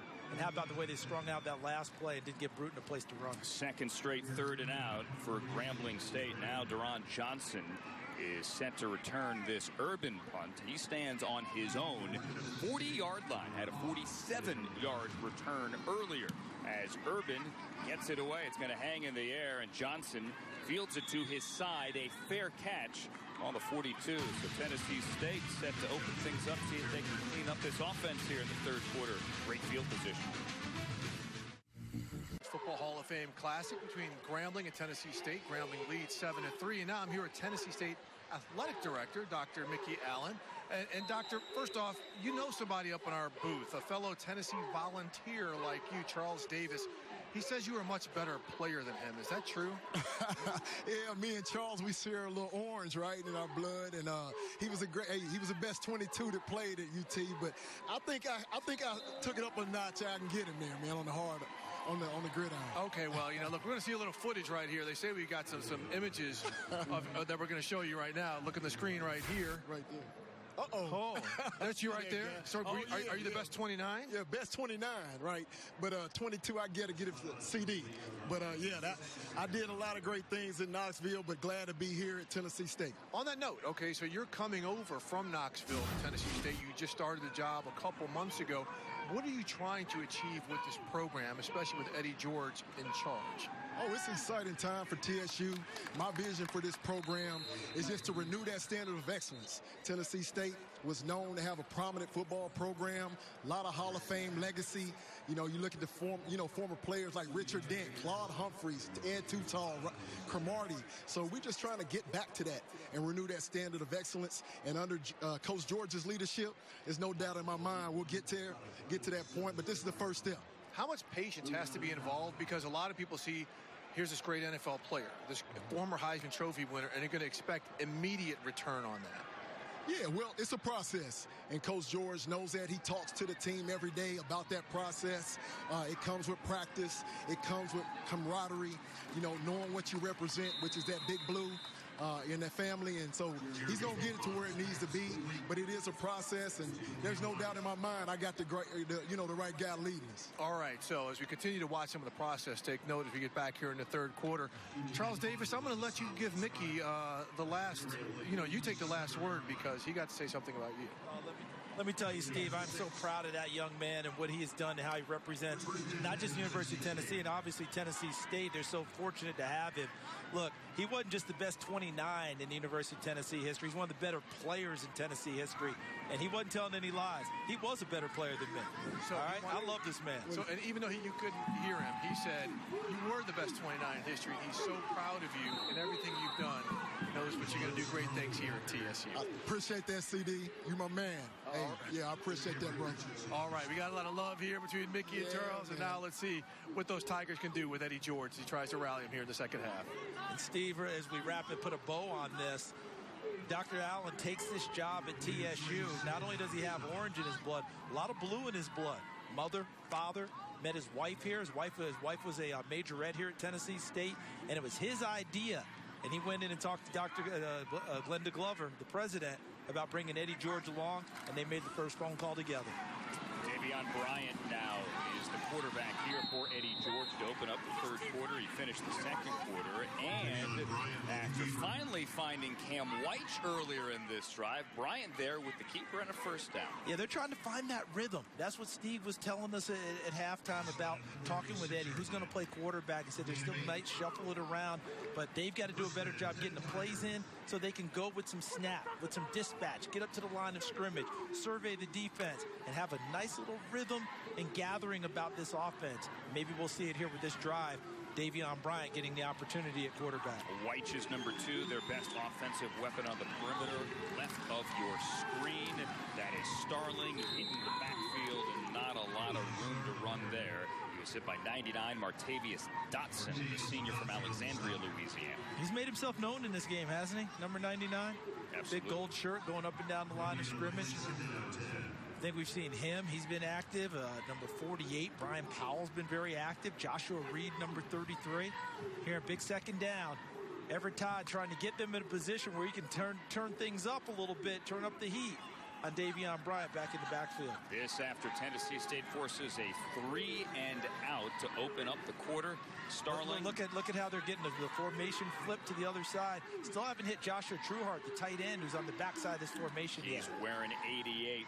Throw to the wide side, and a huge hit taken there by Benson Perry, but he hangs on. It was Hershey Williams who delivered the kiss. Really nice catch, even a more impressive catch after the tackle you just described by Hershey Williams. Ball was in a good spot, but it's also a good spot for Hershey Williams to come underneath and lay a lick on him. But how about the possession and the catch right there, setting him up for 3rd and 5. That's what they call 3rd and manageable all over football. Vincent Perry, as I mentioned earlier, a Tennessee ball like you and Mickey Allen with that catch, a transfer, and he is now middle of the formation, the bottom of your screen, trips to the left on 3rd and 4. They need the 26. Bryant pressured. Bryant trying to run out of it, gets back to the line of scrimmage, but not enough. It's Powell again. And one of the things we talked about with Eddie George, you, myself, Steve Weiss, how aggressive will they be in this ball game? This is going to be 4th and about 3. Does he want to settle for another field goal? A couple plays ago, this was that catch you described and the big hit by Hershey Williams. But is he going to be aggressive here and go for it on 4th down? It certainly looks like he will. The offense is staying on the field despite the fact he has a kicker that has more than enough leg to make it from here. It would be roughly a 48-yard field goal. Bryant's going to be out there out of the gun on 4th and 3. If he doesn't have it immediately, watch for him to flush and go and try and pick it up with his legs. Looking right, throwing right, caught. Perry, first down across the 20. Had it immediately. Good route by Vincent Perry. Nice job by Davion Bryant settling in the pocket and delivering a strike and keeping their drive alive. And now they go up tempo, get right back to the line of scrimmage. On their first drive, Tennessee State's first drive of this 3rd quarter, into the red zone. Starling now has over 80 yards rushing. He gets 9 with good power to the 11. Love that description. How about that leg drive continuing to churn? He doesn't look like the biggest back, listed at 200 pounds, which is actually is bigger than what you expect when you see him in uniform. But look at the leg drive. You just described it, Andrew. Guys are riding on him. No one's getting him down. He had 81 after that carry. Add to that as Starling is inside the 5 to the 3. He averaged 92 yards a game last year, best in the Ohio Valley Conference. Let's see how fast they go, because I think that at this point they want to go really quickly because they've got Grambling on the run. Yep, and Starling motions to the sideline, says he's okay. Looks like someone lost a shoe. Grambling Eddie wanted them to keep going. Calls their first timeout of the half. Grambling wants to slow it down. Starling has 89 yards on the ground. It is 1st and goal, Tennessee State threatening. If Mark, Mr. Cartoon... Tennessee State has him back on their heels. And Eddie George, the first-year head coach, his first game, he wants that intensity kept up and even elevated right here on this drive. He wants that ball in the end zone. Look for number 3, Devon Starling, to take this next carry. Eddie exhorting his offensive line and his offensive unit to punch it across. This is a man who has played Shakespeare. He has played Julius Caesar. He has been Othello. Billy Flynn in Chicago. Yes, and that kind of intensity right there. His team has it 1st and goal inside the 5. Devon Starling will push and take it into the end zone.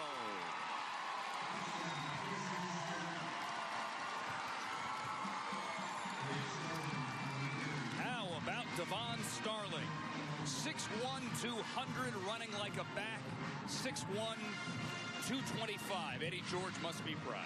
Got to be very proud. And the way that he runs the football inspires these guys up front. Watch these big guys now, because at the end of this play, it looks like he stopped, but look at all those blue shirts come in to keep hitting it with guys in gold and push him across the goal line. Devon Starling's inspired running elevated things for his offensive line. Running like the way his coach used to run in the NFL for over 10,000 yards.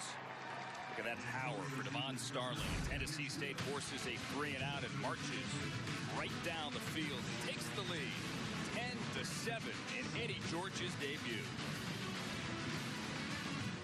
Just went up 10-7 on Grambling. Let's take a look at the scoring drive, capped by the touchdown run by running back Devon Starling.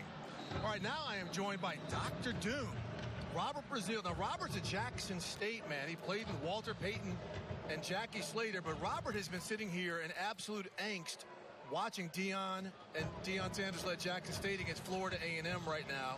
Well, you know, it's a little bittersweet for me. I want to be here. I got to be here because of the HBCU. But my heart is in Florida right now, people. I'm trying to pull my school through for good things, for good reasons. We need this exposure, Steve. I appreciate what y'all doing here in Canton, down in Florida. Everybody's watching HBC schools today. Well, and how about that? So I mentioned Deion Sanders, right, who took over, coached Jackson State in the spring season last year. We've got Eddie George right here. Tyrone Wheatley is coaching at Morgan State.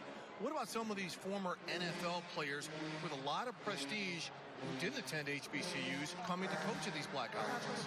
Coming from an HBCU, when I used to sit in my dormitory room with Jackie Slater, Ricky Young, Walter Payton, we talked about doing things for our college.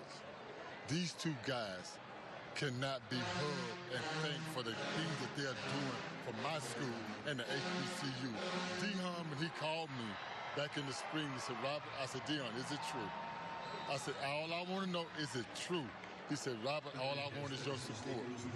Man, I went to crying because these are the things. Now, I got a gold jacket. I got a black jacket. Eddie and Deion is carrying the jacket we all wish we could do for our schools. Well, that's well said. And on that note, though, Robert, over the past 2 drafts, only one player from a historically black college and university has been drafted. That is not a trend that HBCU programs want to continue to see. What is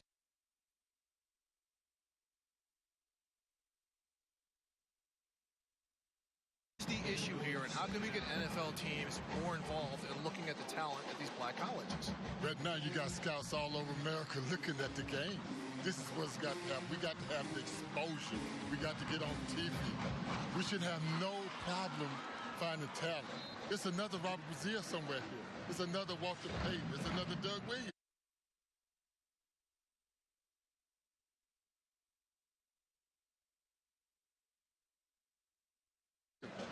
We just got to get that exposure with the things that's going on at the hall today.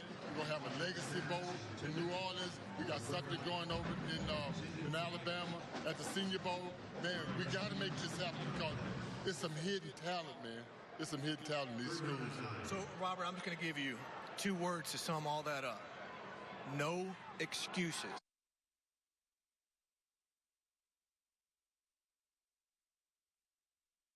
There are no excuses anymore for these NFL teams not to find some of the rich talent here at the HBCU programs. All right, thanks so much, Robert. Thank you so much. Send it back up to Charles and Andrew.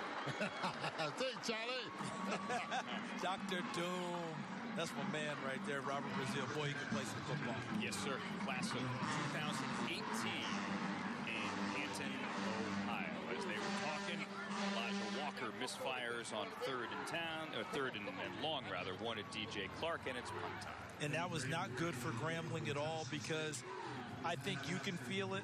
I'm betting Steve is feeling it down there on the field. The momentum is shifting now. That last offensive drive by Tennessee State, backstopped by a defensive stop by Brandon Fisher's troops. And now Tennessee State getting the ball back.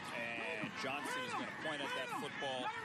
Watch it bounce across the 30-yard line. And Tennessee State hopes to build on that momentum from that last touchdown drive, capped off by the 3-yard Starling touchdown, now with the lead 10-7.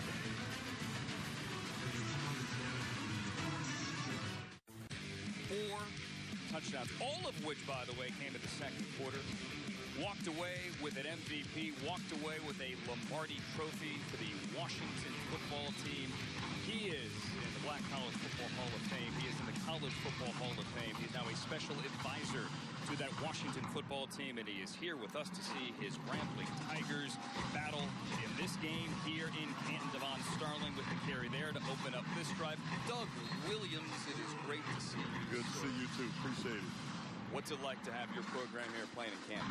You know what? We long for this day. You know, we talked about schools that can get here, but a couple years ago, Grambling had games already scheduled. So we had to wait until we can get them scheduled. Tennessee State and Grambling you know, it's like a historical matchup. They hadn't played in a long time, and to get them back together, it's kind of like getting the band back together. I think everybody and we had the bands that. at halftime Yes. as well. Yes. First time in 19 years.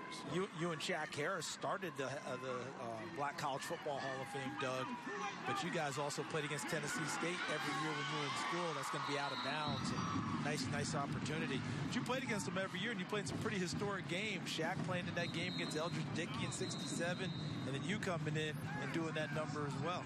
Yeah, you know, the two schools was a regular four of each other. We knew we was going to play Tennessee State every year. Whether or not it was at Grambling or at their place down in Tennessee. And we knew it was going to be a battle. You know, both teams always kept a good football team, and you didn't know which way it was going to go. But you get in the game and let the game dictate to what's going on. And, you know, fortunate enough for me, you know, I was able to win two of those games, you know, and lost one. And then you succeeded. Your head coach, John Robinson, actually had 2 stints here.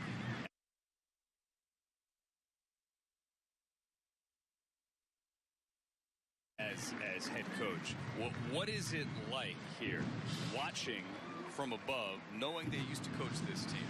Well, it's a great feeling, number one, know that you was in the position on the sideline coaching young men. And it's nothing like being in the dressing room. Let me say that. And when you do this, Coach Rob used to always tell us, no man is too good to coach the American youth.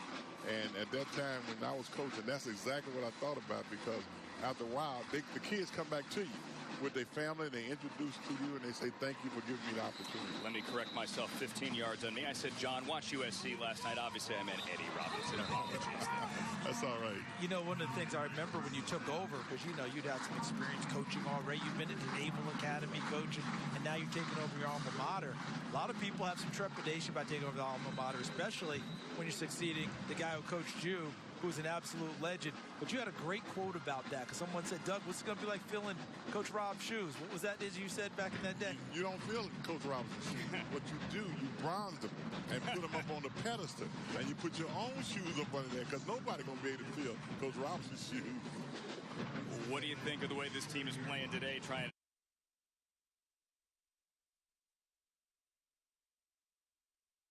to put, Doug, the memories of that winless spring season behind them? I think what's happening here, you know, both teams are kind of feeling themselves right now. Tennessee played 3 quarterbacks, you know, and I think that tells you a lot. And the defense right now is in control of the football game, per se, because the offense has not found themselves. Now, they can get out spurts here and spurts there, but I think they still got a little bit more work to do. Yeah, it was interesting, Doug. Coming into this game, both teams talked about their running backs being the focal point of their offense.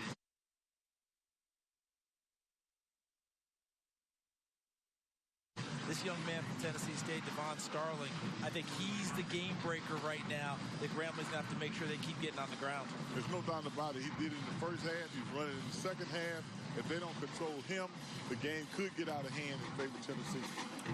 3rd and 11, and they will give it to Starling on 3rd and long. And with a flag in the backfield, Starling's going to get 10 of that 11 back. Let's wait on that flag. Great Doug Williams joining us in the booth here. Reggie Smith is our referee. Tennessee State on top. That's it.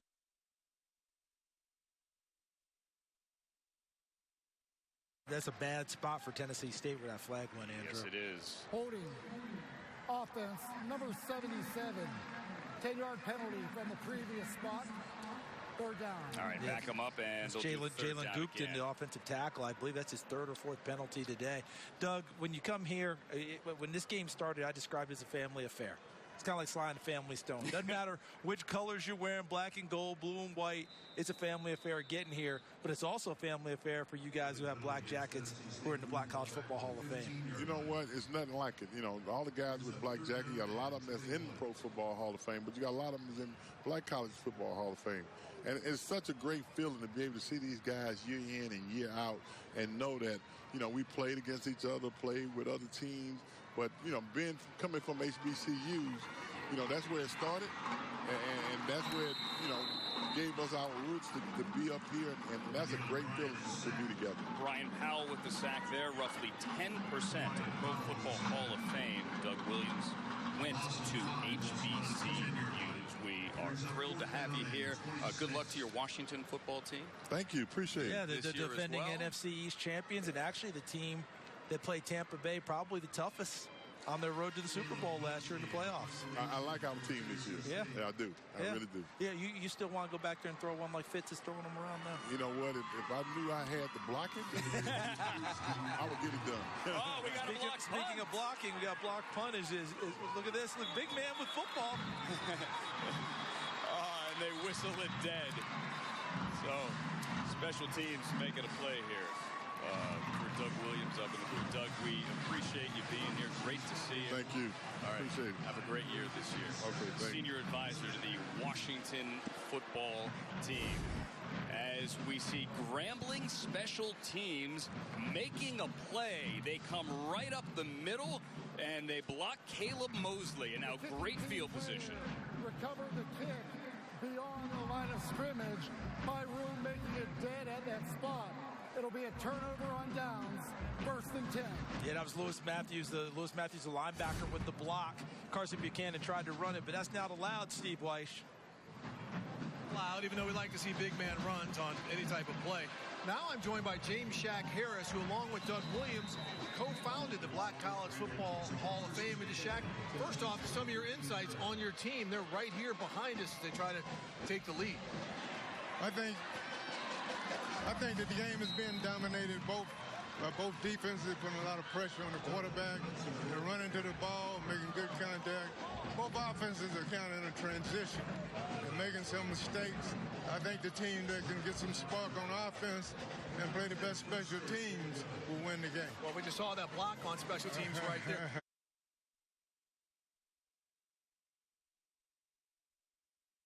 But what about this program? They went winless in the spring. It was a real funky situation because of COVID. How much would it mean for Coach Fobbs and this program to get a win here today to get some momentum going? I think it would get us back on track. You know, we have a lot of winning tradition. It was a disappointing season for us, and I think a win here today will encourage all the players and most of all the alumni and fans.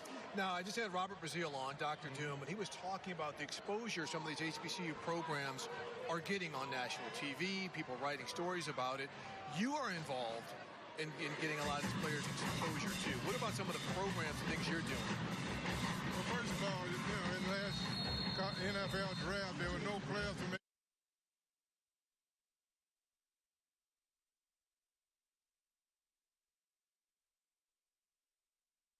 HBCU draft.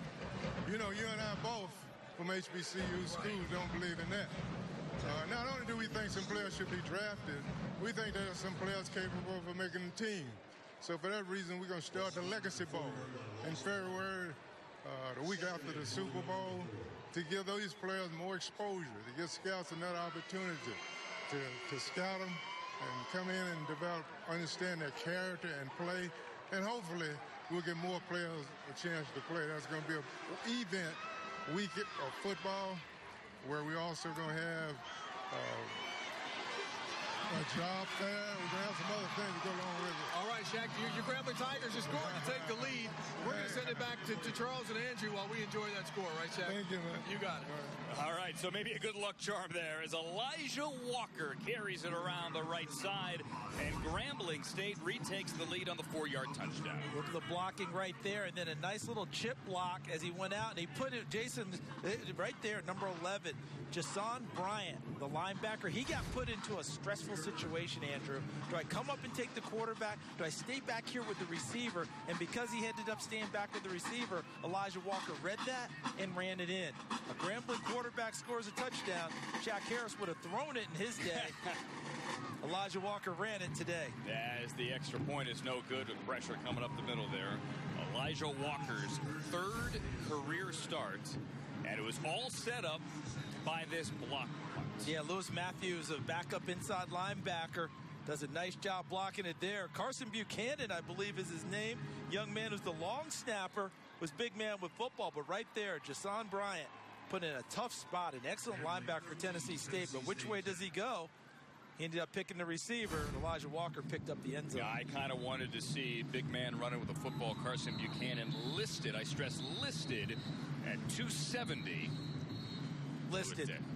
That was before breakfast today. Listed 3 plays, 15 yards on that touchdown drive. We mentioned the HBCU Legacy Bowl. It's February 19th on NFL Network, the exclusive home of the first ever Legacy Bowl. It's presented by the Black College Football Hall of Fame and supported by several NFL stars like Patrick Mahomes, like Bobby Wagner. You can see the best draft-eligible HBCU players compete in this great all-star game format. It is Saturday, February. But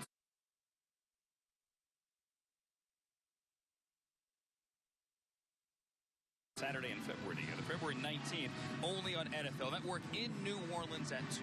Looking forward to that. That ought to be a lot of fun because a lot of these young men that we're seeing here play today are competing for an opportunity to play in that bowl game and get an extra opportunity, extra exposure that Shaq Harris was just talking about, that Robert Brazil was talking about with our Steve Weish.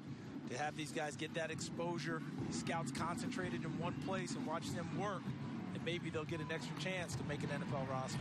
As we have the return here by Perry with room to run, lowers his shoulder, and Perry will set Tennessee State up and roughly Tennessee State had some momentum there, had the Starling touchdown, and then had the punt block, gave the short field to Grambling State, and those Tigers, this is a battle of Tigers, the Grambling State yellow-wearing Tigers took the lead. And I think that, look, we've seen points this half, obviously, right? Tennessee State with a score, Grambling State with a score. But to me, Andrew, the defenses have been the story of the second half because at one point we talked about Tennessee State scoring, getting the ball back, having momentum. Grambling shut that down, then blocked a punt, which set up their offense to score. Can Grambling's defense continue that here on this drive? We have a new Tennessee State running back. Jalen Rouse checks into the game out of the pistol. Here's a quick throw to Cam White. Haven't called his name much today. Only his third reception on the day, all of which have come in this third quarter. And see, that type of a play, you're trying to hit Cam White on the run so he can stay on his feet and make a play. But the timing is off. Davion Bryant hasn't practiced very much. Jeremy Hickbottom hasn't practiced very much. So the timing off on the play, the throw goes a little awry. He has to extend to get it, goes to the ground. Now no opportunity for run after catch. Cam White, who had 2 touchdowns in the spring. You mentioned 3 quarterbacks, Davion Bryant being the third quarterback here.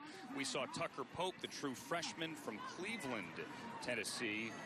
With the start, he played 2 drives. See, and there's still plenty of time. In this game, Eddie George, as the head coach of Tennessee State, wants to pound it, run the football. He's actually used number 67, Shandon Page, and backup offensive guard, as a fullback on numerous occasions in this game. I expect to see that come back again. They're only down 3. They do not have to pitch the ball around the park this time. As they hand it to Rouse, in for Starling, who is nearing 100 yards and scored the Tennessee State touchdown 2 drives ago. Jalen Rouse, 12 carries in the spring for a mere 21 yards. 5'11", 180, a freshman from Richmond, Georgia. Yeah, the way Starling developed last year, carries were lost by everyone else. Because bound to stretch, Starling was something else. 3 games over 100 yards, finished with 648. But I'm telling you, he's going to track 1,000 this year, or I'm going to be an absolute shock. See if Tennessee State can keep this drive going here as we wind down in the third quarter. Play clock at 3. Bryant steps up. Nowhere to run. Bryant hit by Wesley Green and driven back. And that will likely be the final play of the third quarter. All right, this is going to be hard for me. We lost another member of our NFL Network family a couple of days ago. That's her. That's Tara Deeker. She fought and she fought. She lost her battle with cancer. She brought joy and happiness and smiles in every single room she walked into. Oh, she had an edge. She had sarcasm. And you know what? That made us laugh even more. There isn't anyone that met Tara Deeker that didn't walk away smiling. She loved her St. Louis Cardinals. She loved winning pie baking competitions, the Pie Off at NFL Network. She just loved life. And we miss Tara Deeker already.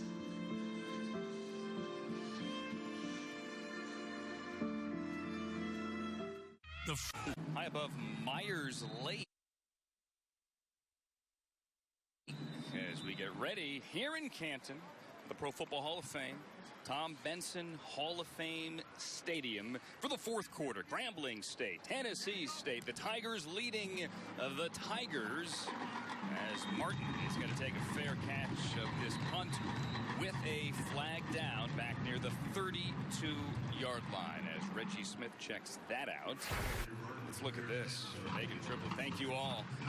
NFL Network for showing the entire halftime show of the Aristocrats, the Tennessee State Band. Personal foul. It's kind of like a Super Bowl halftime show, Charles Day, for the Battle of the Bands. And it's actual bands. It's not, an entertainer, a group singing, that sort of a deal, which is phenomenal in and of itself. But these are the bands. This is what differentiates a lot of the college football pageantry from the NFL pageantry. These live bands going out, performing, working all week, doing their thing. NFL stadiums tend to have those entertainers, the singers, all that. And that's fantastic. But, boy, when you put these two live bands together, it doesn't get much better than that. No, and both of these bands have played at Super Bowls, at NFL championship games dating back to the 60s.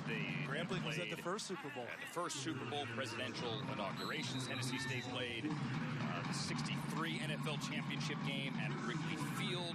That was the Bears-Giants. Which gave them the name, Tittle.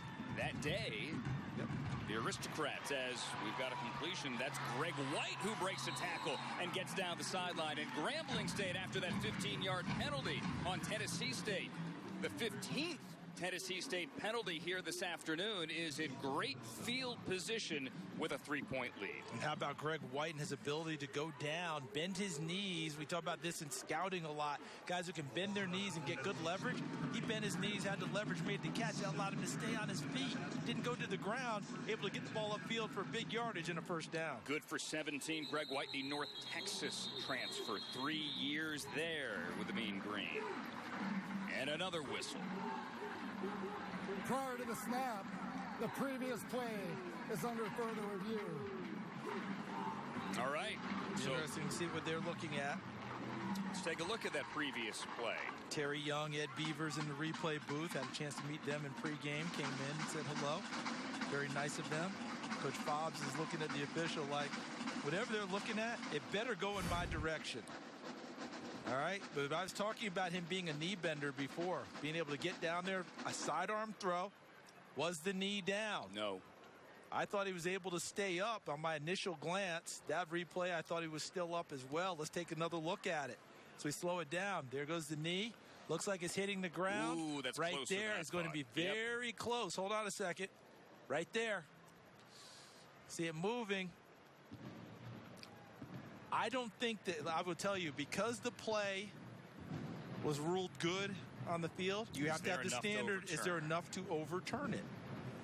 To me, that's close enough that play stands.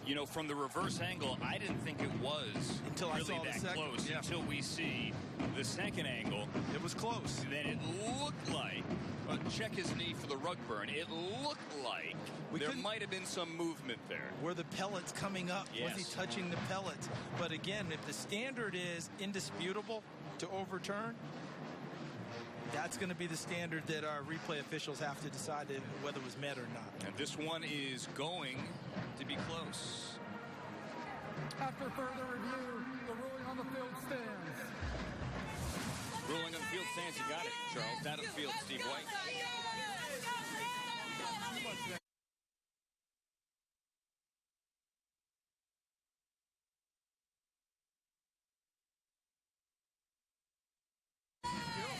Wide receiver for Grambling, number 17.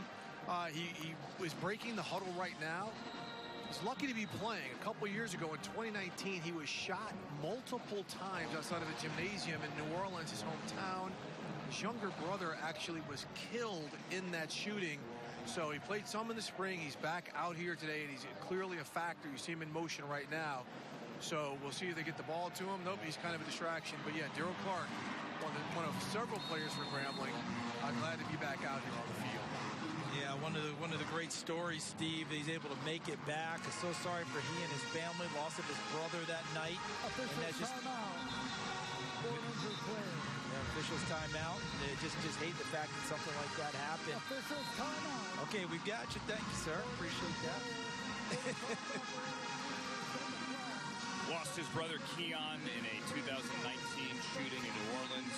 Daryl Clark, DJ Clark, as you said, Charles, has persevered. He certainly has. And Steve, he's not the only story at Grambling, right? Danquarian Fields making his way back from a knee injury. The story about Danquarian Fields is absolutely amazing. On our network, on NFL Network, 2 years ago in a game against Louisiana Tech, he took a shot, he took a hit that just tore his leg apart. He severed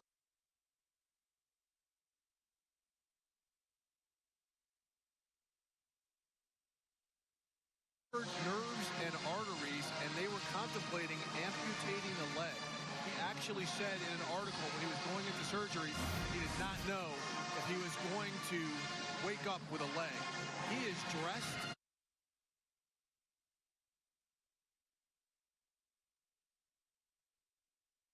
And he is here today. He's number 7. He's been on the sideline, been very active with his teammates. Just kind of, just thrilled to be here. He did not play in the spring. Coach Broderick Fobbs told us that maybe they can get him in. As you're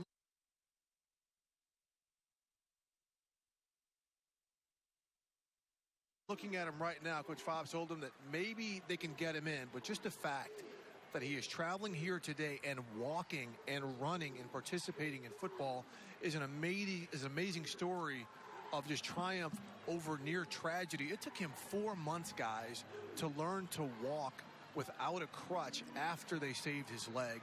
And here he is, 2 years later, going through drills. As you see him right there, going through drills, being part of the team. And he's someone that Coach Fobbs told us that everyone kind of looks up to and holds up, as someone who persevered, and it never gets too tough seeing him out there. Yeah, Steve, that's a fantastic story. Absolutely incredible. It's like 2 years to almost, within 2 days. And interestingly enough, Florida State's playing against Notre Dame. Their quarterback, Mackenzie Milton, a very similar injury, same contemplation. Danquarian Fields, 5 surgeries helped bring him back. It was September 7th, 2019, as Russell has the carry here on 2nd and 3. Forget about playing football again. Just some doubt whether or not Danquarian Fields could even walk. Would he lose his leg? They airlifted him to Shreveport, had the emergency surgery, and there he is. Just to be in uniform is a minor miracle. Yeah, wonderful stories there, Steve. Appreciate that very much. Illuminating the fighting spirit we see out here, not just on the field, but in people's lives. And how about this 3rd and short for Grambling? They're showing a heavy formation. Multiple tight ends on the field. Just ran on Keelan Elder, number 23, as the running back. And watch out, Elder can throw as well. He threw a touchdown last year against Arkansas Pine Bluff. And they had to take the timeout because they were not quite ready or prepared on that one. Keelan Elder kept going back and forth across formation. Couldn't really settle on where he should have been. Timeout taken. 1 remaining.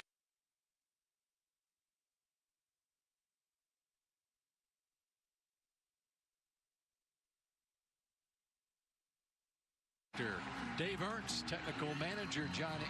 On the keeper, Walker has a Grambling State first down, and Tennessee State cannot stop the clock. And if you're Broderick Fobbs, you've got to be ecstatic. Bryant Ross, your brand new offensive line coach, who came in from the University of Louisiana, where he's assistant offensive line coach. These guys are big, strong, built to move people in the run game, and look at that. 61, Errol Walker on the little skip pull. 77, Tyler Thomas. 78, Kyrie Wade McLeod. 67, Chris Chernak. And at the pivot, the center, number 74, Kyle Davis. The most important run of the game, they got it done. You saw Jordan Igofose in the ball game as well, number 65 at guard. Elijah Walker's 16th carry of the game might just be a game winner. Puts him over 80 yards. It gives Grambling State another first down. And that man, Broderick Fobbs, looks to get a Week 1 win. And their first win in 659 days since shutting out Mississippi Valley State 40-0 November 16 of 2019. Remember when he took over this program, his first 4 years there, 38-12, 2 SWAC championships, 1 Black College National Championship. The last 3 seasons, 6-5, 6-5, 0-4. He wants to get them back on that upward trajectory. It's a great start for him. And I said before the game, they need it more to me than Tennessee State. Grambling looks like they're going to walk out of here getting exactly what they came for. And listen, Tennessee State, certainly the foundation is here. It's going to take time. It's been a rough road here for Eddie George, getting everything together for this first game. He turns 48 in a couple of weeks. He may have aged already to 48 just coaching this game today. But the future is bright, certainly in Nashville for Tennessee State. And the future is bright at Grambling as well, as Broderick Fobbs has brought the Grambling State Tigers to Canton, Ohio, to get a victory today, 16-10 over Eddie George and the Tennessee State Tigers.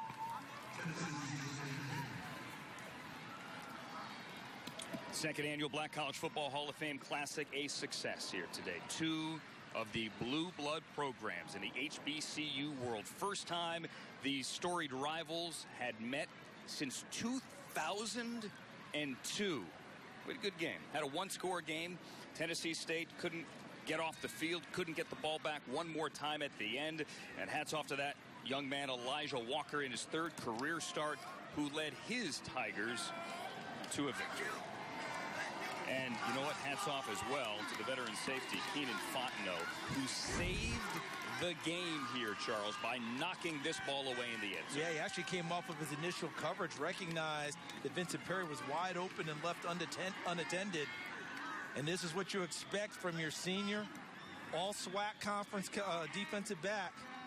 Made a play, not just with his legs and his physical abilities, but his eyes and his head.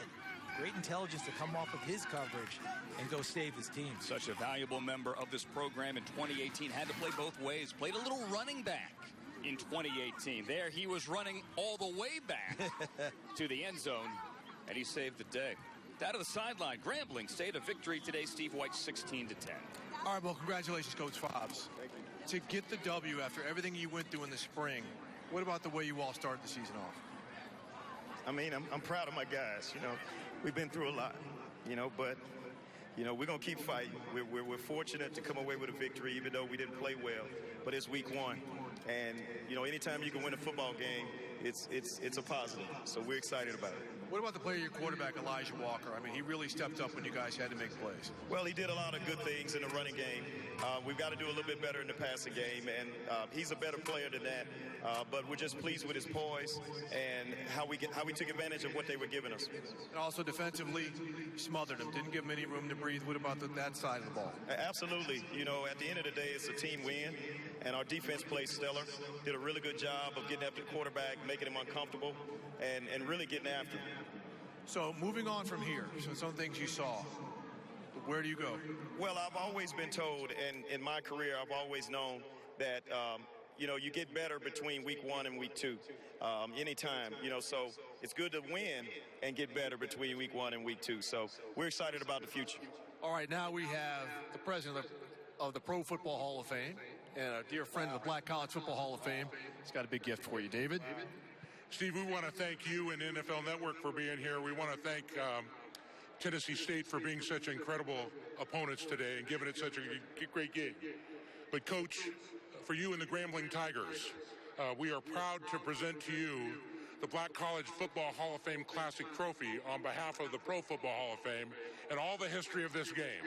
So we want you to take this back to Grambling and display it proudly on behalf of your Tigers. Congratulations. Thank you so much. Can I say one more thing? I want to thank Shaq and Doug for fighting to get this thing put in place. Thank you guys so much. All right, congratulations, Coach. Okay, it looks like all your team is showing up here right now. If you want to go celebrate with them. Oh, we have some MVPs. We've got some MVP trophies. Congratulations, Tigers. We also want to share some special awards for our 2 MVPs, not 1 but 2. To quarterback, Elijah Walker. And quarterback, good job, congratulations. And to quarterback, Keenan Fortuno. Congratulations, Keenan. Good job, guys. Go Tigers. All right, Keenan. Well done, guys. Thank you, guys.